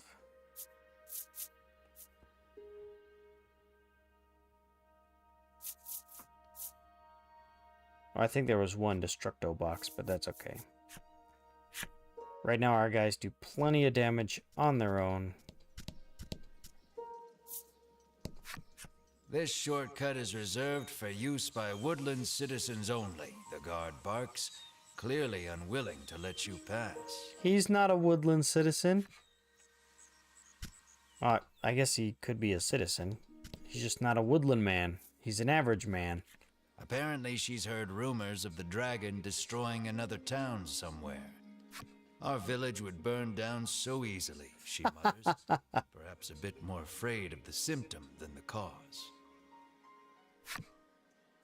Well, that's understandable. You learn that Ridis's family is mired in debt and living hand to mouth. And I know how they got in so much trouble, the rumor mongerer says deliciously. Excuse me. We are not in the business of meddling in the personal affairs of others, Melanie says curtly, cutting her off. That's right, Melody.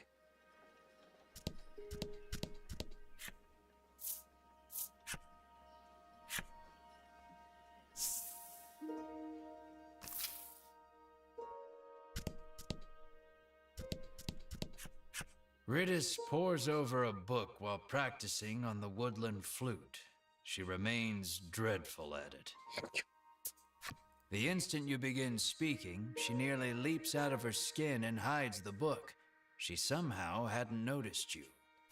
I thought you were the debt collectors. You can't sneak up on me like that, she stammers, struggling to regain her composure. Well, now I feel guilty for trying to cheat her out of the flute. Pixel Knight said, it would be my version of the Konami code or Totaka's song. The Larry code. You take note of a woman who appears quite ill. As it turns out, she is none other than Ridis's mother. She is in no small amount of pain. Will you give her something to ease her suffering?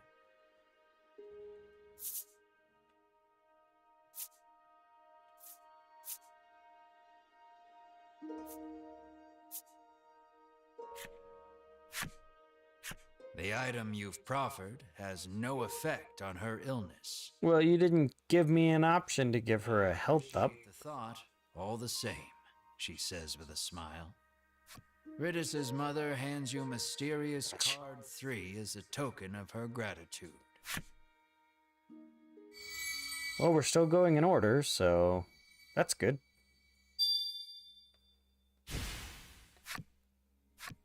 She begins speaking of Ridis, who has been preparing the medicine that helps her get through the day.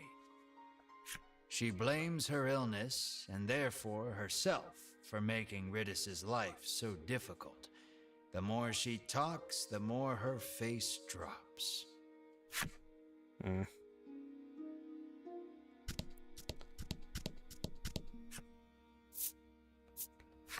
Well, Ridis.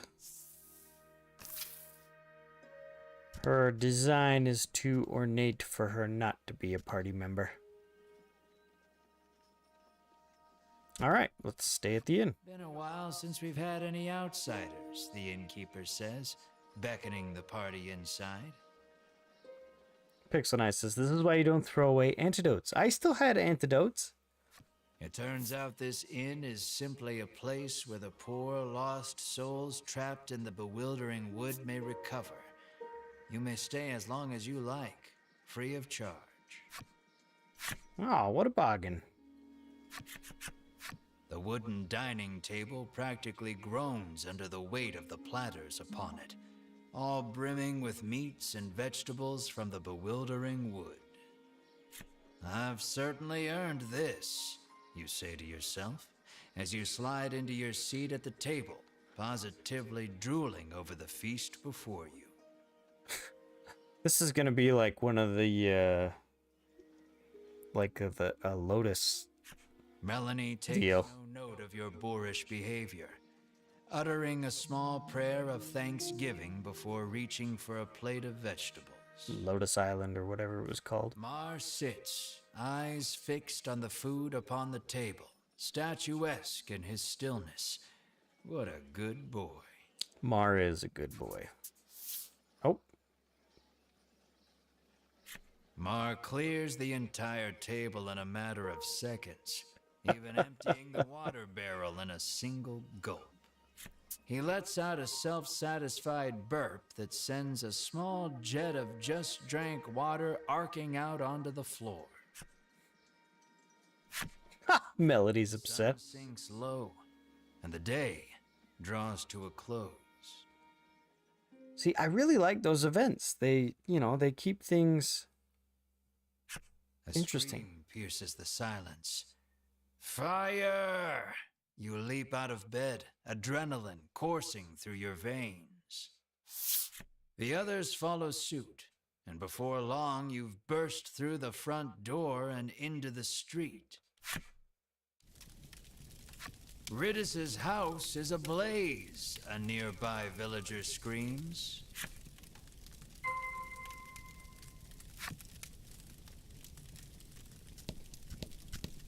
Oh, geez.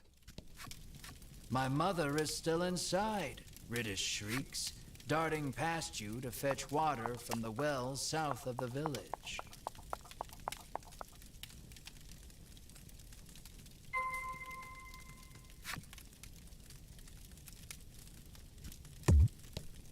That was worth a shot.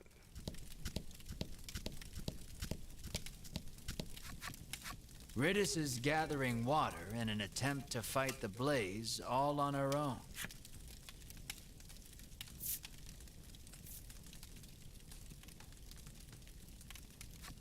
You toss a nearby bucket into the well and haul it up by the rope. All right. Rather, you attempt to, but thanks to Mar robbing you of a meal, your strength fails you. Oh, no. All right, game. Which one do you want me to pick? Melanie tosses a nearby bucket into the well and hauls it up by the rope. But she hasn't the strength to raise a full bucket out of the well. She releases the rope and examines her raw, reddened hands. None can say she did not try. Mar's eyes light up. He scrambles over the edge of the well and sucks the well dry in an instant.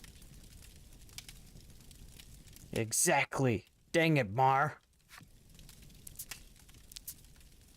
He pokes at his swollen belly and gestures toward Riddis's house, as if to say, "Get me back there, quick."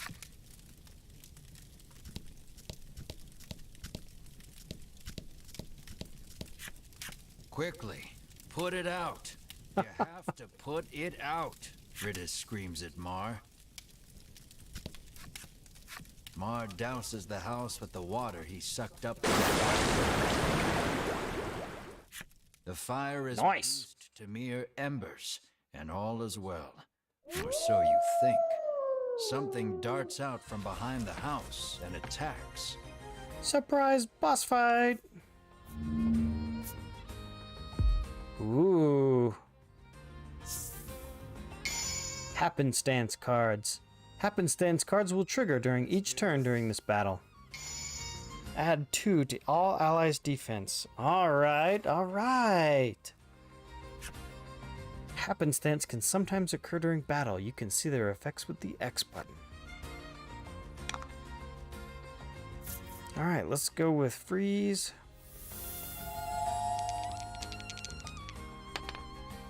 And we got a turn.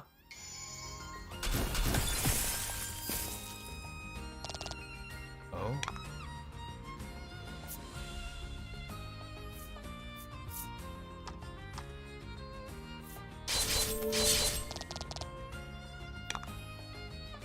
Yeah, see, we are wasting this guy.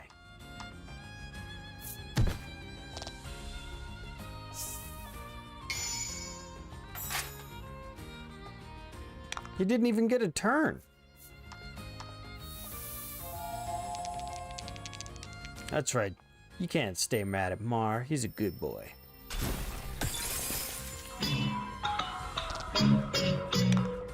We can't even lift a bucket. But they think we can beat this. Yeah. Maybe we skipped his turn when we froze him.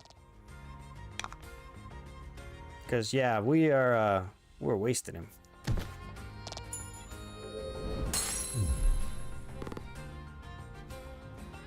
Yeah, we took exactly 0 damage in that fight.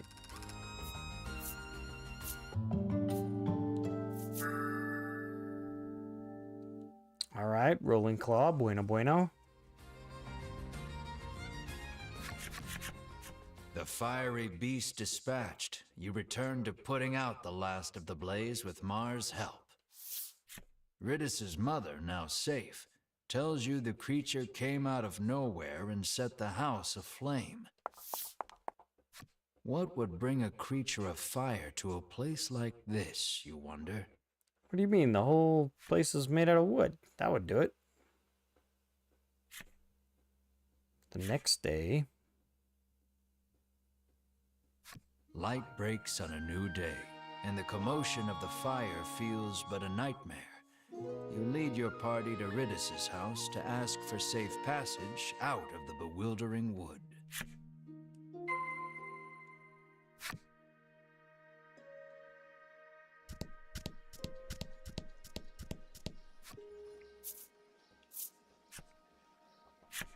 Yeah, well then, yeah. Though spared from complete collapse, Ridis's home has been thoroughly scorched. Ugh. Ridis sits alone in one of its rooms, the air thick with the smell of char. There shouldn't be any fire creatures for miles, she grumbles. She says the monster appeared while she was playing the woodland flute last night. As to why any monsters, let alone fire monsters, appeared, well, despite the circumstances, you ask Ridis to lead you out of the bewildering wood as promised. I did promise that, didn't I? She says wearily, rising from her seat. The poor girl is clearly still in shock. Why do you want to venture out beyond the bewildering wood anyway? She inquires, as she gathers this and that in preparation to leave.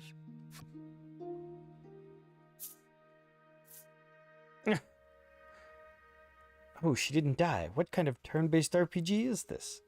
Yeah, I'm just gonna tell her we're looking for the dragon. We are in search of the dragon, you say valiantly, adding, the reward will be significant should we defeat him. Honesty is the best policy. Yeah. Sounds like a real risky way to make a living, she replies flatly, feigning. A group of Ivory Order people came through here just the other day, she explains. Ah. The dots with malice. Those 3, you seethe. At last, Ridis is ready to depart for the edge of the bewildering wood.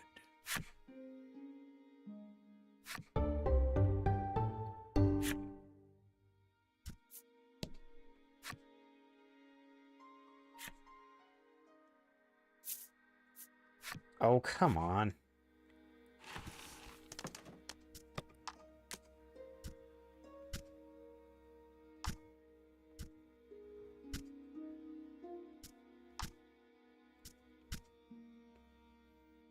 Well, what's her stats and everything?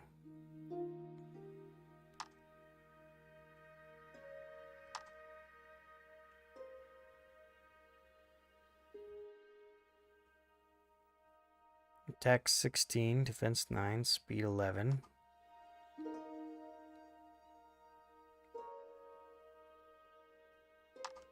Are my reserve party members going to...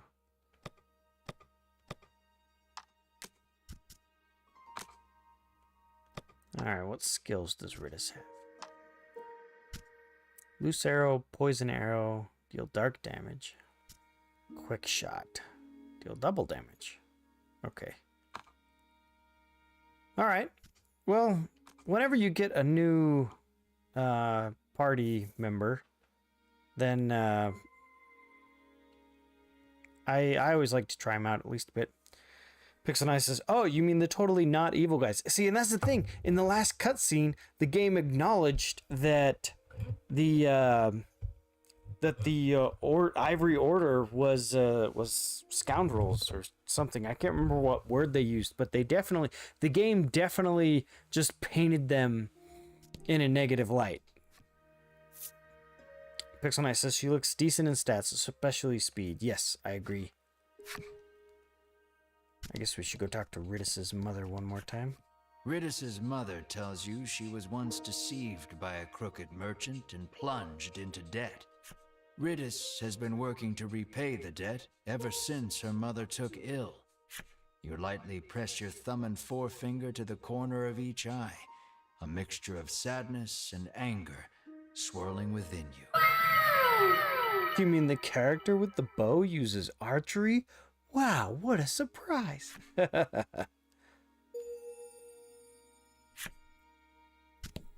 Okay. Alright, we will take off. I am curious to know what the next part will be. This road takes you to the east side of the bewildering wood. But you'd be hard-pressed to find your way without a woodlander's help, the guard warns.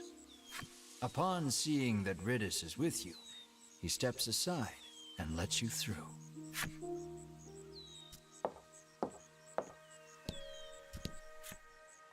Excuse me.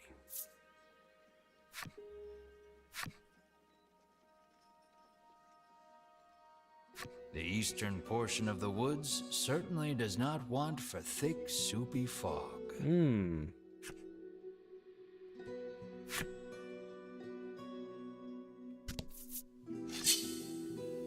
Daddy, raiders are coming.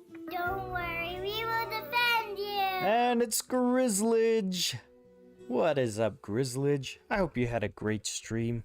I think I saw you, you were playing God of War tonight, right? The Dork Knight, welcome, welcome.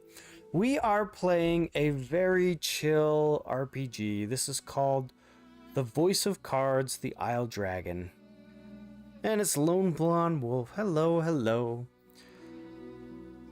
Hi, welcome back. Certainly glad you could join us today. Pixel Knight says, "Welcome, Raiders. Refreshments are on the table, but you need to roll to get some. Just don't roll a natural one." And Grizzlage says, "How are you doing? I haven't seen you online in a bit." You know, for me, you know, it's probably not the same for everyone else, but for me, summers are busy for me because, you know, I usually only stream after the kids go to bed and whatnot. And so my kids go to bed later in the summer. And so I actually have less time to stream and be online and stuff. And so, yeah, I actually started a bit late tonight. But yeah, Grizzly says, "How is this game? It's Square, right?" Yes, this is Square Enix. And it is very much a single player D&D campaign. There's one voiced character, that's the Game Master. And oh, we've got an event. You turn away, ready to lead the party deeper into the bewildering wood. Wait just a moment, you lot. calls the voice of an older man from somewhere behind you. Riddis appears to be familiar with him. She calls him Mr. O. Mr. O. Here you are, young lady, he says, handing her a slip of paper. Ah. Oh dear. Oh, that's the landlord. So this character's house was on fire last night. Riddis did not have a fire insurance policy at the time of the conflagration, and so she shall have to pay in full. Meh. I'll thank you kindly to pay by the end of the month. Bye now, Mr. O says, receding from view as he returns to the forest. So this is probably going to be how we get Riddis to help us slay the dragon. Amused chuckle, her demeanor remarkably calm for what has just transpired. She pulls the woodland flute from her cloak and begins softly playing.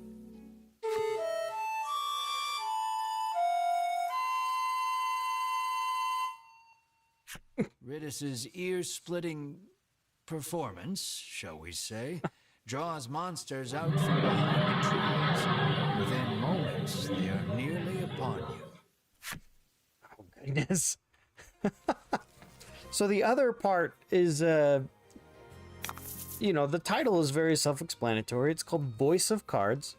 And so there's only one voice that guides you through the game, and everything is represented with cards, which is something that I am inclined to enjoy. So your party is cards, the enemies are cards, the world, the terrain is cards, the NPCs are cards. We've got a little gem to display our health, but you could see all the menus are with cards and everything. And so it very much ends up being a cozy little game. I must have made a mistake, Riddis says, burying her face in her old book once more.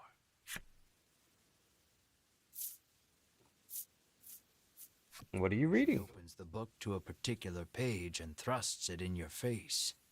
You can't tell anyone in the village I let you see this, okay? Okay. It's a page of sheet music with a note scrawled beside it that reads, "Play this lucky tune to reverse your financial fortunes and make money woes a thing of the past." No Ah. matter how many times I played this last night, our debt never went down, she fumes, incensed. You inspect the page a bit more carefully. Off in a corner, in letters so small as to be illegible, another message reads, "May summon monsters if played incorrectly." You finally see that so long as Riddis holds the flute, this is nothing more than a monster conjuring melody. You snatch the woodland flute from her hands. "You have lost your flute-playing privileges," you inform her. "But I'll never escape from this mountain of debt without it," she cries, clearly still believing in the melody of fortune. Melanie quietly opines that while Riddis is many things, bright is not one of them. So this game has a lot of those humorous moments to them that I really find appealing. As usually in the summer I will pick an RPG to play through. For the past couple years it's been a Pokemon game. But yeah, this time we went with this one.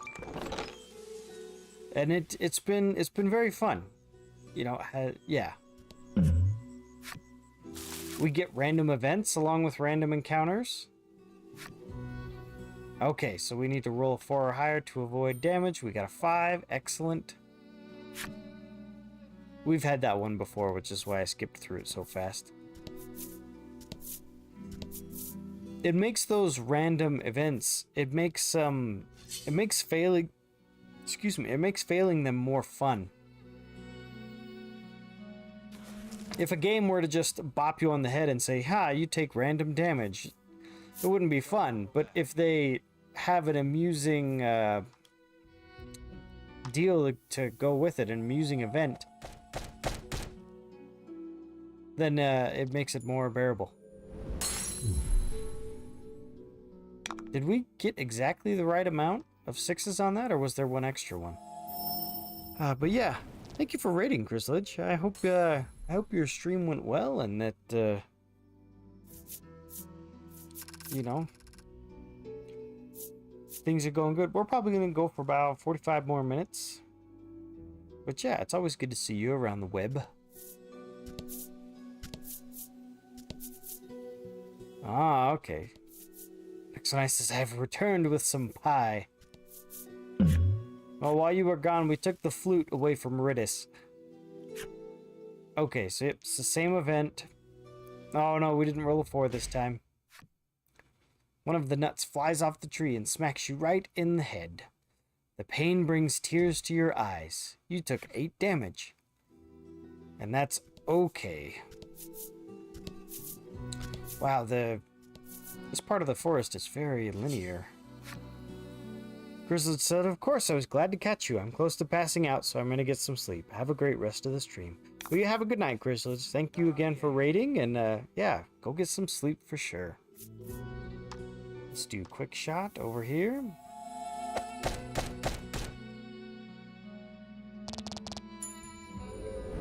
Excellent.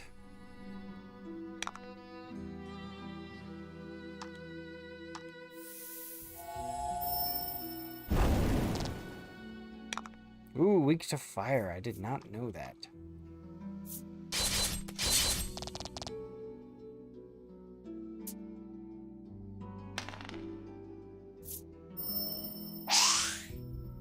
Alright, good, good.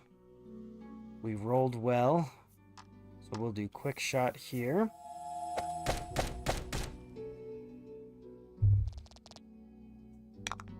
You roll in that one. The nut lands on your throat and you choke to death. In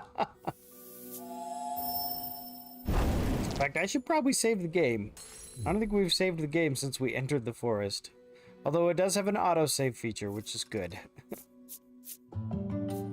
Alright, Melanie leveled up. Double proof. Oh, a skill. Okay. We've got a treasure. Let's do the first one this time. Antidote.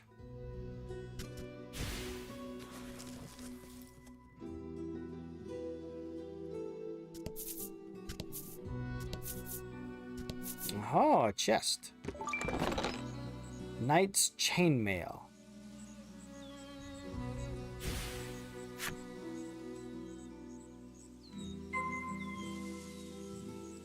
Ah, I keep trying to open the menu with that button.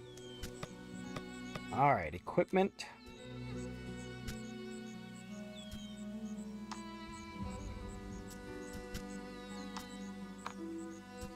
Oh wait, well who can wear...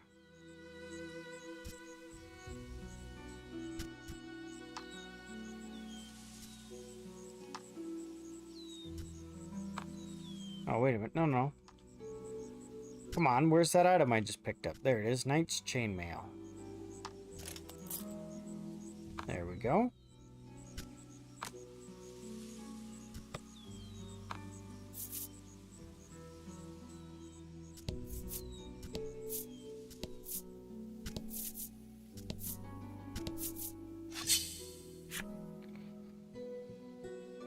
Oh.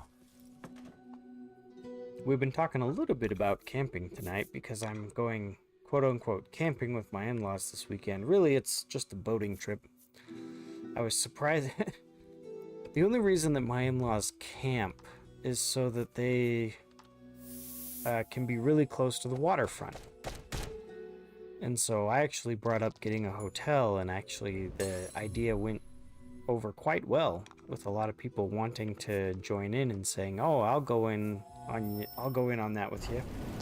So we ended up getting an Airbnb for a condo that is up the canyon that we're headed towards. So I will have that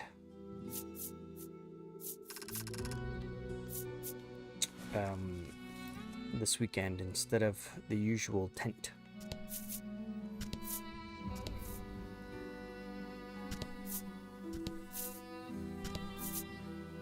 Now wait a minute, I want to go the other way. I like exploring each path as we go. I'm assuming the way up is the correct way, so I want to go the side way. Oh, look, the slime now has a sword and a shield. That's awesome. That's right. Strut's here. Hotel plus boating. Yay! Pixel says, that isn't even camping. That's just a boating vacation. See, that's been my point. My point is that my in-laws don't like camping. They like boating. Because they all bring trailers with them. They'll bring trailers with air conditioning and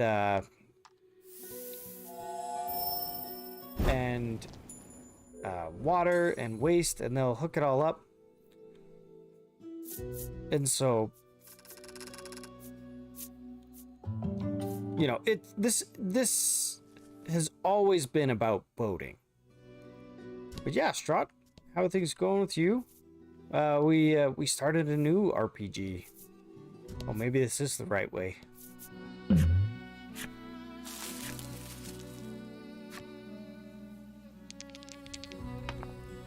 Oh, good. We got a 6. This is Voice of Cards. It's been treating us pretty good so far. Here, Aha! Ritis chirps, pushing overgrown boughs and shrubs aside. As she does, a hidden path out of the bewildering wood comes into view. Just pulling my hair out, writing Super Nintendo code.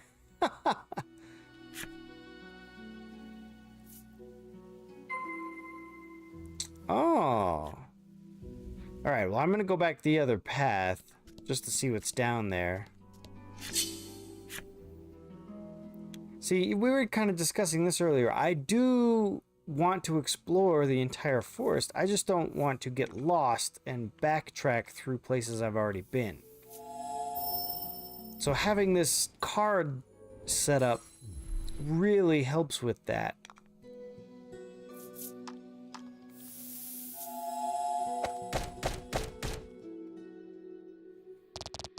And Pixel says, Strahd, why were you writing Super Nintendo code? Did great. Are you creating a mod? Are you working on a side project? Do tell. Acquired cornered prey. Oh, good. Okay, good. So the guys that are not in the current rotation for battle still gain experience. I always appreciate that.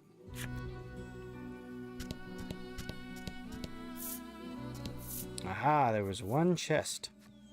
Let's see what's in here. Obtained oil pot. Good. Alright, we'll go ahead and exit the forest now. I kind of want to see if we can finish this chapter.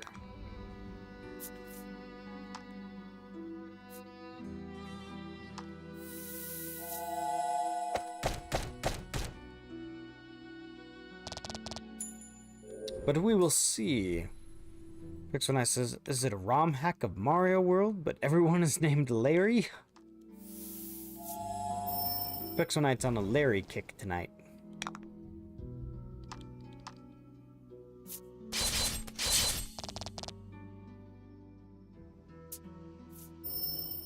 No, don't hit her. She has the weakest defense. Really, I should go and equip Ritis with an accessory, but...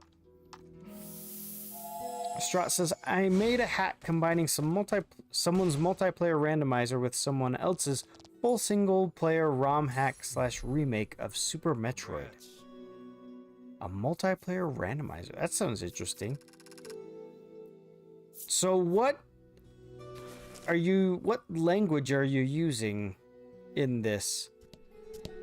Are you using something close to assembly language, writing the computer code, or let's just listen. Assembly, okay.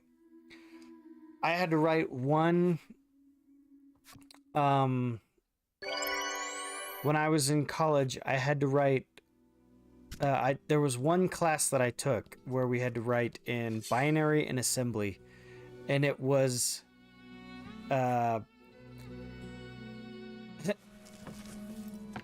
it was an experience for sure. I definitely prefer the modern programming languages that I use now, but yeah, it was definitely interesting. I'm glad I had that experience writing. So, Hey, welcome back. Certainly glad you could join us today. yes, a big welcome to everyone who's here, for the chatters and lurkers and everyone. But yeah, we had two big projects, one that we had to write in a binary and one that we had to write in assembly. And it really understanding how that code works, I feel like helps when you're writing code in a modern language. So it's something I think all programmers should try at least once. There are a few videos on YouTube of people explaining like the code of NES games and things, and I like watching those. Okay, we're on the other side of the forest in the world map. Free of the bewildering wood. Praise the power of the woodlanders, you squeal in admiration of Riddis. She giggles bashfully. You've certainly kept your promise, you say. Thank you for showing us the way. The chatters and the lurkers, and me, the ranter. I was hoping I could join you on your quest to defeat the dragon, Riddis suddenly blurts out. Tugging on a card may reveal what it says.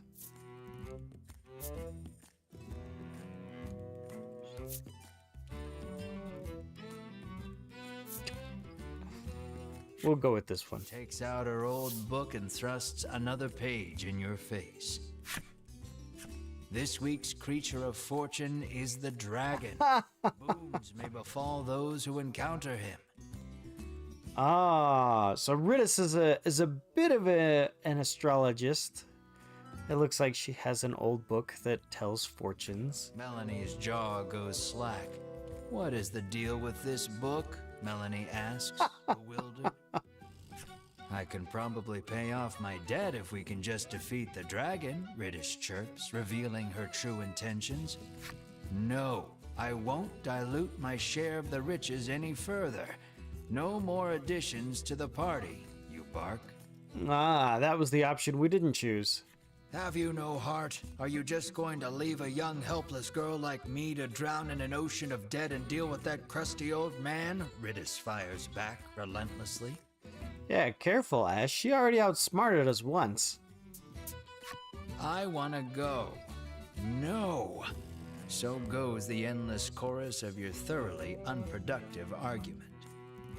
The argument really should be, we can only have 3 active party members, so you can't come. Melanie calmly reminds you that the party in its current form stands little chance of defeating the dragon. See, you need me, Riddis says, sensing an opportunity. Your well-reasoned argument of no thwarted, you nod your head in resignation and welcome Riddis to the party. If my well-reasoned argument of no doesn't work on anyone around me, my wife, my kids, nor Riddis.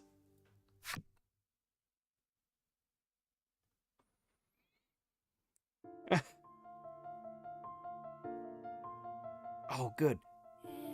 The mystery of the forest solved, our heroes journey into the heart. There they meet a girl calling herself a woodlander. She leads them to her home nestled deep in the bewildering wood. A home that soon burns in an unimaginable tragedy. At home a home that she not owned, leaving her with crippling debt. Determined to pay her way to freedom, she joins our heroes on their quest to fell the dragon. She embraces her new compatriots and leaves the wood behind.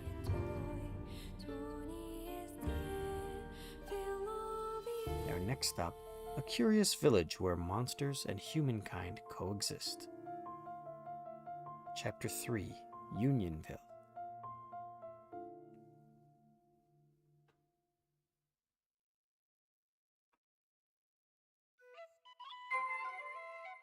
Head east to Unionville. I kind of like that. A little summary on what we've been through so far. And it looks like now we have a big, wide map that we can explore. Well, alright, first encounter in a new area. Let's see how it goes. Looks like it's a different color swap of an enemy we've already fought. Strut says the map is cards. Yes! Which means it also does that really cool thing I like, where it shows you where you've already explored based on what cards have already been flipped over.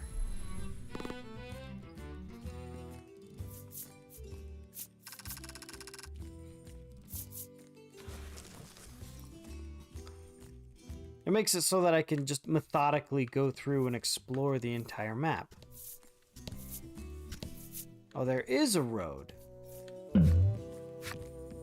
Ooh, a new event. You journey onward only to see a suspicious-looking elder appear before you, a bottle of medicine dangling from his waist. He proclaims himself a man of medicine who has discovered a revolutionary new curative. He would have one of your party drink it as a test. There's no harm in trying it, he boldly claims. Well, will someone test this new brew? Drink it yourself. You take this stranger at his word and drink one of the bottles dry. You feel a strange sensation in your chest. It's actually rather pleasant. You sense an as yet unknown power is soon to reveal itself to you. The Doctor of Sorts is positively giddy with excitement at his success. It seems whoever quaffs this brew gains access to special powers. Wow, we learned a new skill out of that? That's cool.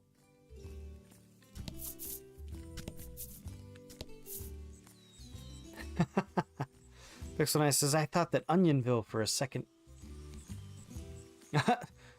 Pixel Knight says, Strut log, you fool. Everything is a card.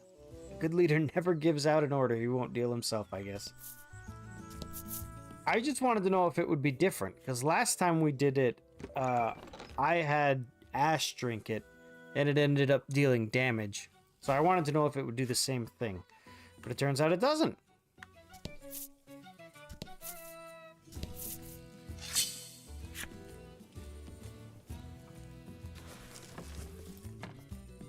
Alright, who next? Oh.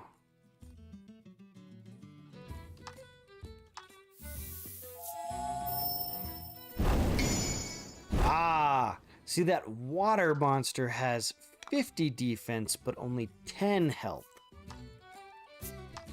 So let's see if we can do any damage. Nope, no damage. Let's employ some Pokemon logic again.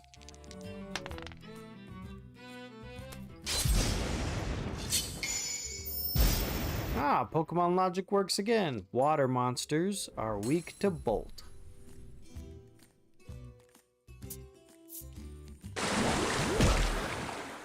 We drank some cherry Fanta and got fire powers. Sweet!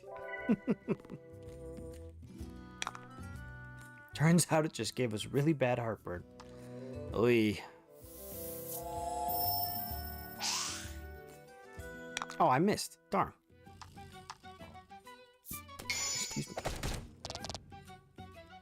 Nice work.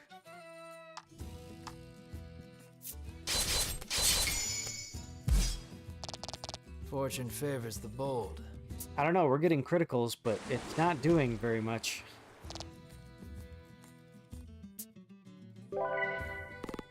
Stop doing that.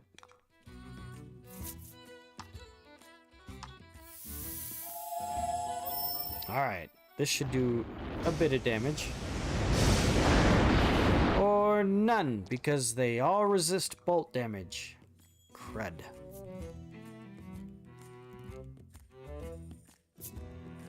Alright, well, let's keep hammering away at this guy.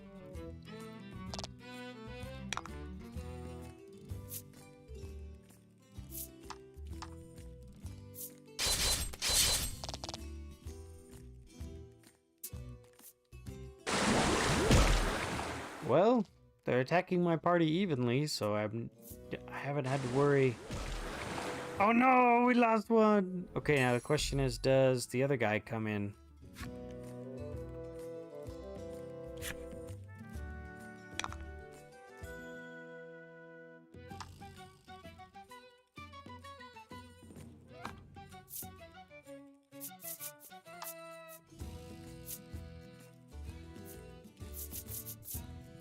All right, where is it?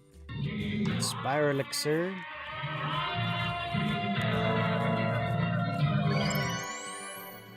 Does that bring her back at full? No.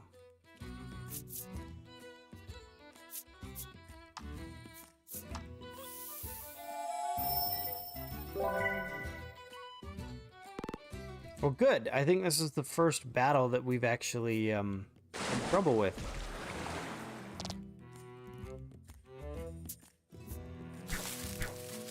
Oh, nuts. We do not want that.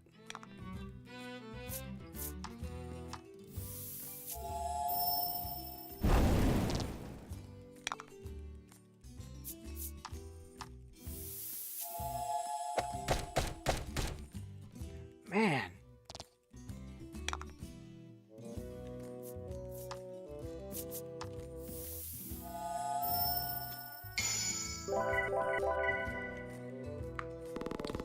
Strauss's whole project also gave me an opportunity to learn Git, which I've been wanting to do. Oh, yeah. I've used Git for every college project and every job that I have, so it's definitely worth learning. Vixenite goes, oh yay, we're dying.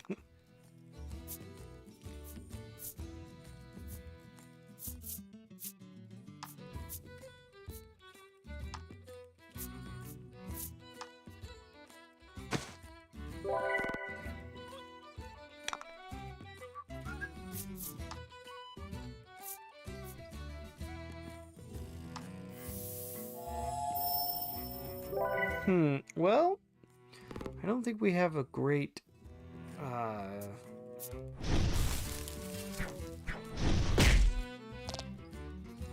man. We might have to run. Oof. Oh no, their defense buff went down. Okay. I was sitting here going, if their defense is gonna stay up that high,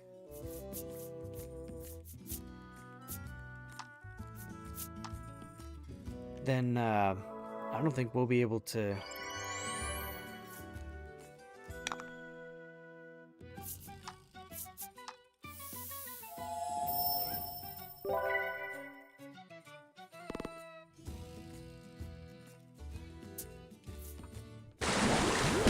All right, here we go.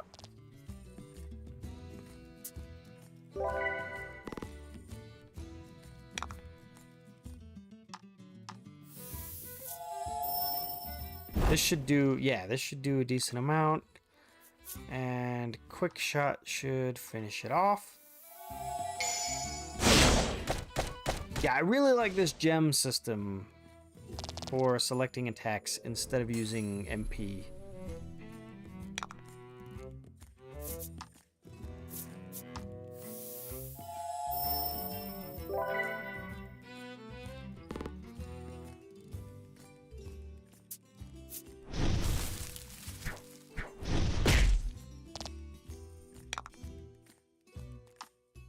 So yeah, we'll do the same thing, flame and quick shot, and hopefully that will take him out.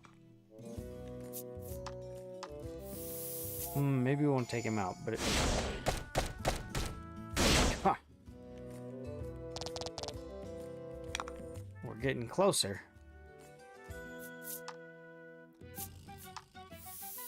Now that it's 3-on-1, yeah, we're golden.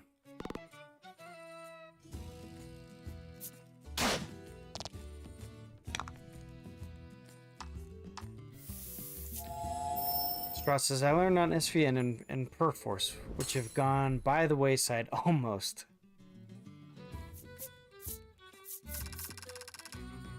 Hello there. Napsy says, hi Seth, bye Seth. Well, thanks for dropping in, even if it's just for a bit, Napsy. You're always welcome.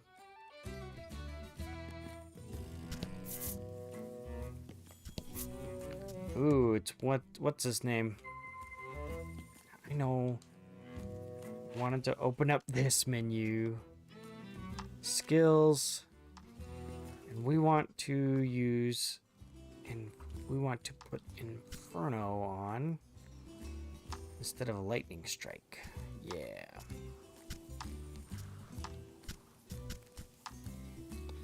There we go. Napsy says some of us should like sleep at night. Yeah, we're only gonna go for about 20 more minutes, and then I'll be turning in myself. So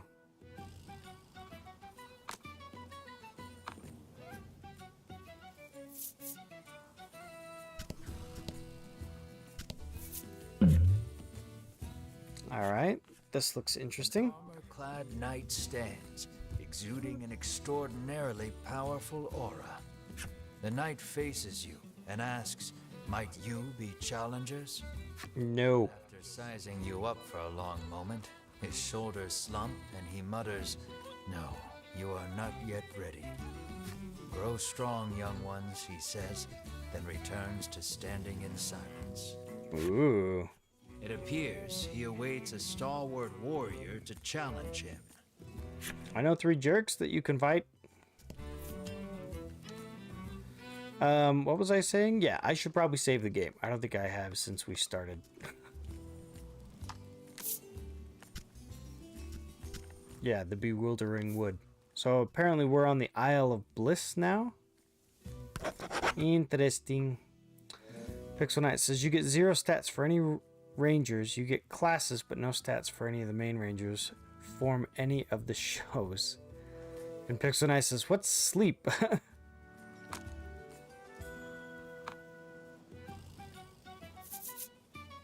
Well, I gotta say, I've been excited to play this. Nope, I didn't want to do that.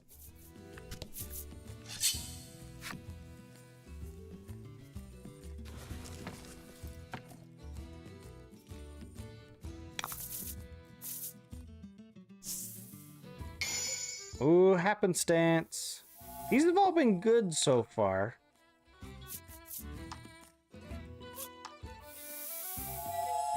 This should win it for me right here.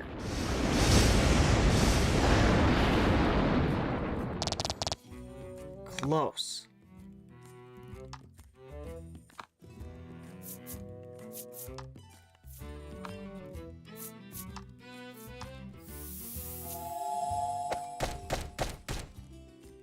Ah, their defense is too high.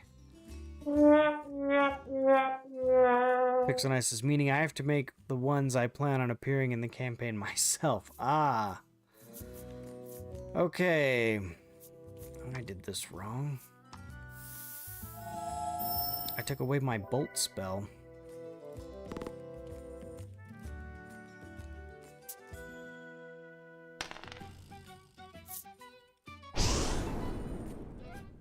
Oh, good.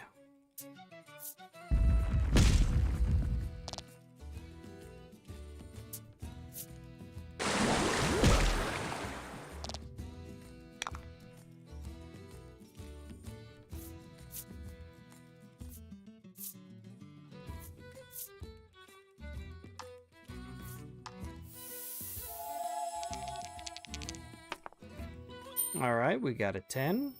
I only did 1.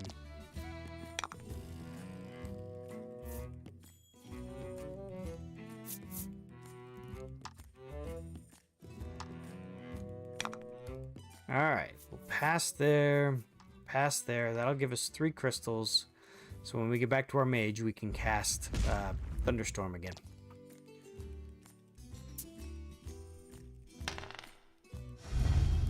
Okay, freezing is fine. Because now we can use Thunderstorm.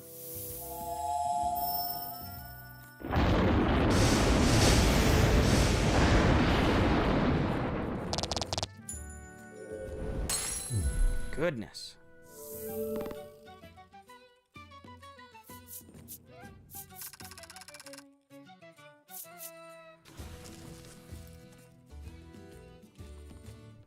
All right, we're gonna need Mar back. Party.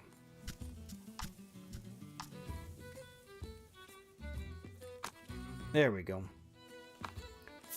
Yeah, Mar might not be very fast, but he can do straight damage.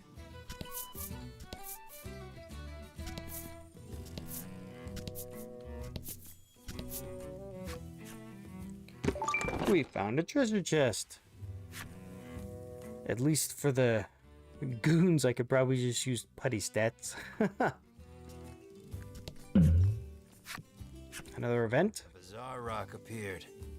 It seems primed to explode. It looks like it has a face on it. Anyone else see the face? Roll the dice to see what it becomes after it explodes. Okay, let's roll a 6.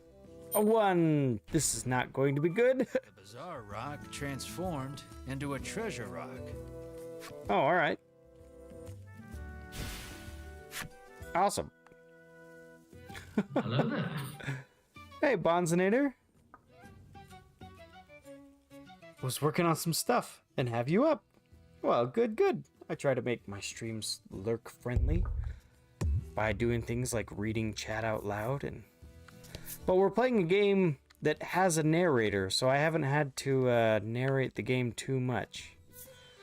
This is a very chill, casual RPG, which is good for the summer for me. There's only one voice character, and that's the game master. Back.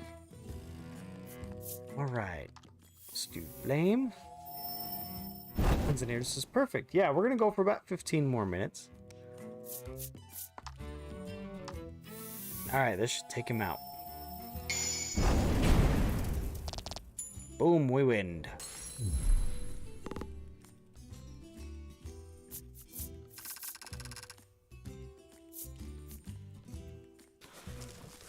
For those of you guys that don't know, Bonzinator is a board game streamer. And I enjoy having her streams on in the background too. Right now we're just exploring the map. Oh. We got another bizarre rock. The bizarre rock transformed into an aqua rock. Oh, I don't like that. The way out of this fight is through it. Dang it. An aqua rock? Shouldn't that be an oxymoron? As long as there's only one. Okay. We can handle this.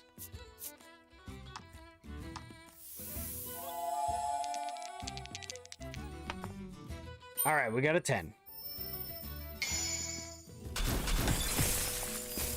Wow, that does nothing. All right, let's cast heal over here. Pixel Knight says you roll a nat 1. The roll explodes, revealing a Lovecraftian horror that eats you, and you die and explode. It's what should have happened. Okay, so this is why we switched back to Mar, because he uses Body Slam, which doesn't take defense into account. You just roll 2 dice, and whatever the value is, that's the damage you deal. So if we get 8 or higher, we win. Oh, perfect.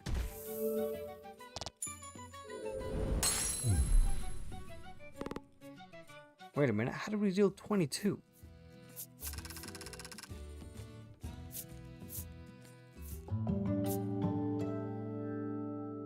Alright, Ridis leveled up.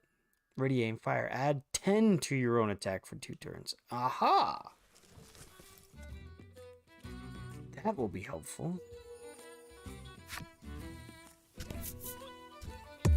No, I didn't want to go there.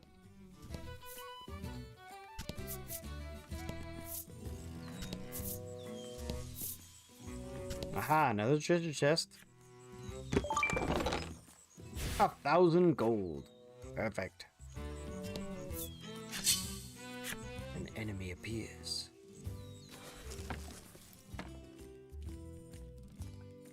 What do we have? About the enemy. Alright, let's use flame over here. Pixel Knight says Mar was so nerfed. Next gen with the Oh, Mar was so nerfed. Next gen will have a fairy type introduced. Yeah. Alright, we'll use Inferno. That'll knock out the first enemy. Or not.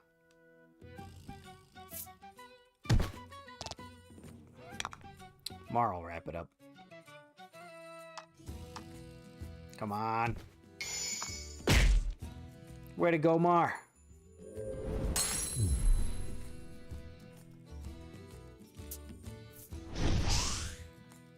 Oh, yeah. He missed.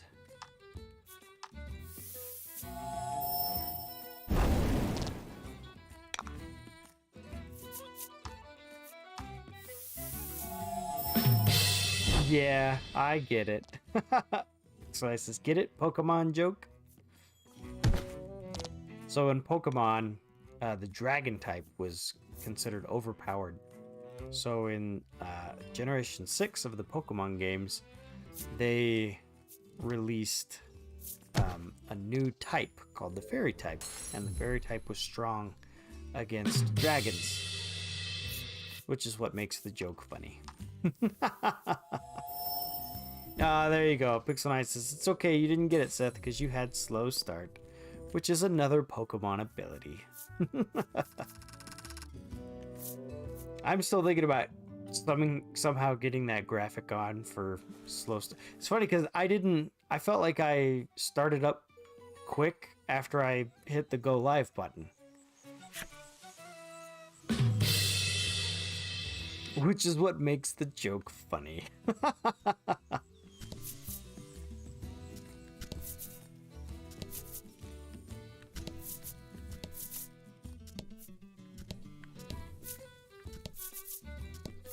So, I kind of want to make it to the next town and then close up.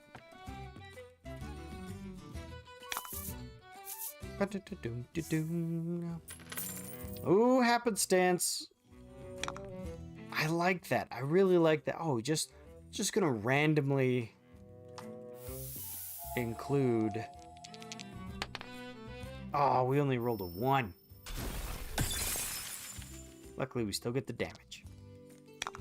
Someone at Game Freak hates Regis. Alright, we'll do slash here. Sierra Nova says, like how I come in specifically to which is what makes the joke funny. Can chat confirm? Was it funny?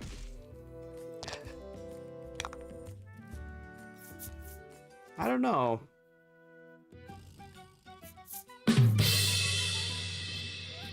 Pixel Knight says, well, I made the joke and I'm a bit biased.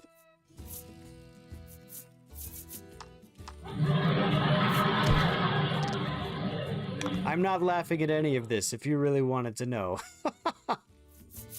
Yeah, nobody laughed at the joke. In fact, I had to explain why it was a joke.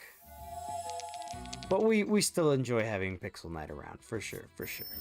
But yeah, welcome, Sierra Nova. I hope you have a good time. We are going to make it to the next town and then wrap up the stream. Oh, look at that. Double the gold. Yep, this is Voice of Cards. A wonderful little, cozy game, which is great. Because I know for me, in the summer, things get busy. There's Unionville. Amazing! It's a double rainbow all the way. Pixel Knight. Pixel Knight says, I'm like Spider-Man with my amazing jokes.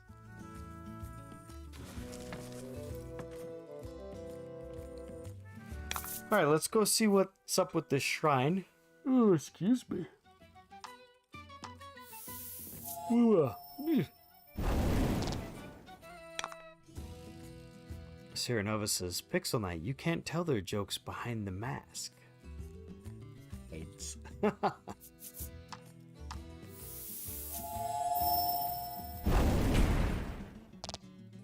So close. I feel like we're in a good spot. I feel like this is where the game expects us to be. We're having to use some different tactics to get through the fights, and we take a little bit more damage than usual. Alright, so have we used wind against this goblin?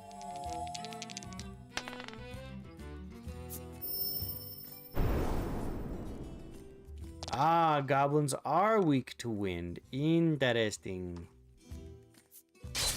Could have cast heal, but that's okay. Pixel Knight says, well, I am more known... I am more known to be able to rant about the tiniest thing in a piece of fiction, like stupid lines of dialogue. Yes, Pixel Knight is our resident trivia master. Enter Nameless Shrine. Yeah, we'll just see if it's a cave, and if it is, then we will exit it and head back to Unionville. Though a torch is not strictly necessary, it would certainly help you find your way through the dimly lit shrine. That's alright, we'll exit. Believe in the heart of the cards, Yugi. Yeah, no kidding. See, but...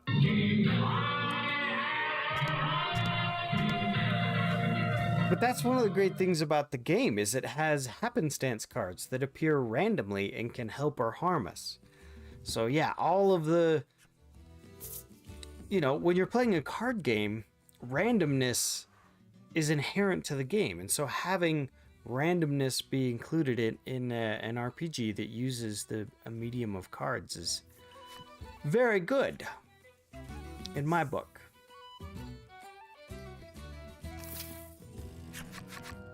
You see something approaching from up ahead. Ah, a slime. Usually we would attack the slime, but in this world, or in this village, monsters... A monster, Melanie shouts, readying for battle. The human and the monster folk coexist. Mr. Flobby, get back here. It's dangerous out there, a young girl chides, taking the Mr. Flobby? back to the village.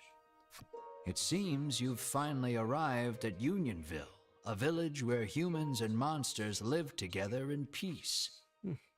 What a weird place, remarks Ridis lightheartedly. I like it. We aren't staying a moment longer than necessary, says an unsettled Melanie, her distaste for monsters plain on her face. Yeah, when we first met Melody, she actually tried to attack Mar, our pet.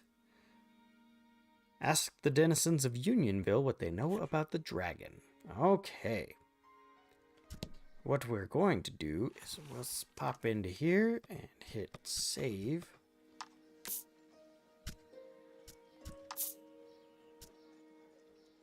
And we'll overwrite this. Okay, excellent. So we'll go ahead and back up here.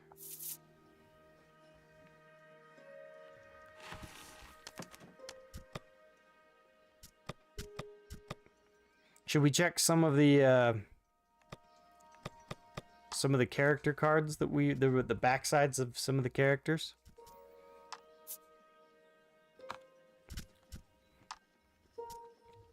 Okay, so we did... Yeah, so we did Cypri. So here's one that we met tonight. Ridis' mother, either through bad luck or too trusting a heart. Ridis' mother has endured no shortage of hardship despite living in secluded woodland. And after you progress enough with a character, you get to flip the card over. You might think the repeated swindlings would get her down, but that would require that she realizes that she's been defrauded. Perhaps ignorance really is bliss. Let's see, did we meet anyone else tonight? Nope, I don't think we did. No, wait, yeah. Woodlander man. He lives in these vast, dense woods for years now. Fruit from the trees feeds him. The river quenches his thirst. He gives all his thanks to great Mother Earth. He's wandered these deceitful, bewildering woods for ages. He knows that he will not find home, no matter how many times he begs or tears, how many times he begs or tears he sheds. He is doomed to wander for another day. I mean, could be worse. We could go read The Mature Woman again. Woodlander Woman. I know he'll take no notice of me. I've made my peace with that. I'll be happy as long as I can watch him from the shadows. This place is paradise. So many trees from which to gaze upon him, from all angles, every day of the year, forever and always. Man, Woodlander Woman is a creeper. And I don't think we've unlocked the backside of any of these.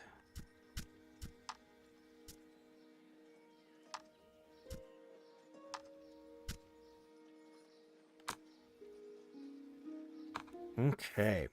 Strahd says creepy. Yeah, no kidding.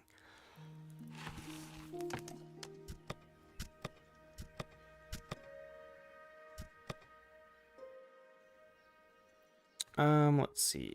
Options. Pixel Nice says, I needed a moment to scream about that stupid line.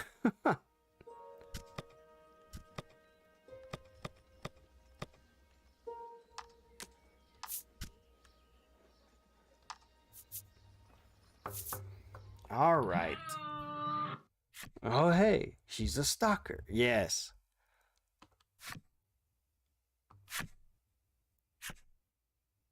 Okay.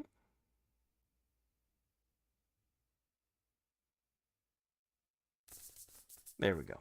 All right, let's see who is on. But yeah, a big thanks to everyone that came out tonight.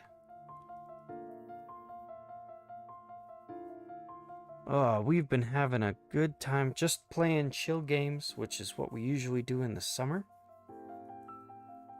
Let's see who's on.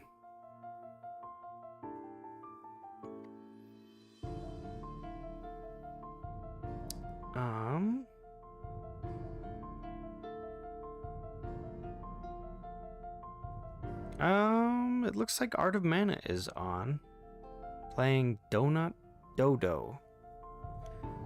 Art of Mana is another member of Family Friendly Live.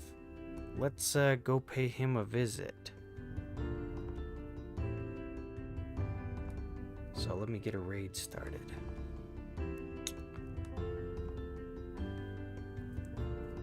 Heck. Bond says, thank you for the stream. You are quite welcome. I enjoy streaming once a week. I think once a week is the perfect amount of streaming for me. Pixelnight says, nothing fills me with rage. Like one line, it's the Q-Rex from Time Force. Oh, yep. We've got FFL representation.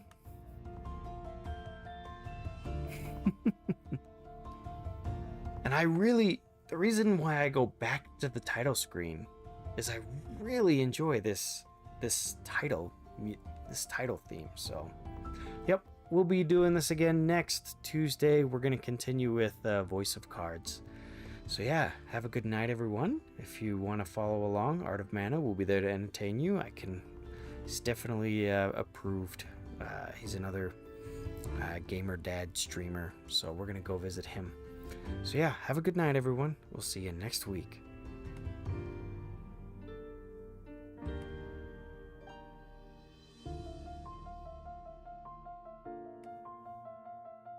Any gun violence or anything like that. But Seth Haskell with the raid. What? We're being raided. I can't even. What? But yeah, a lot of good stuff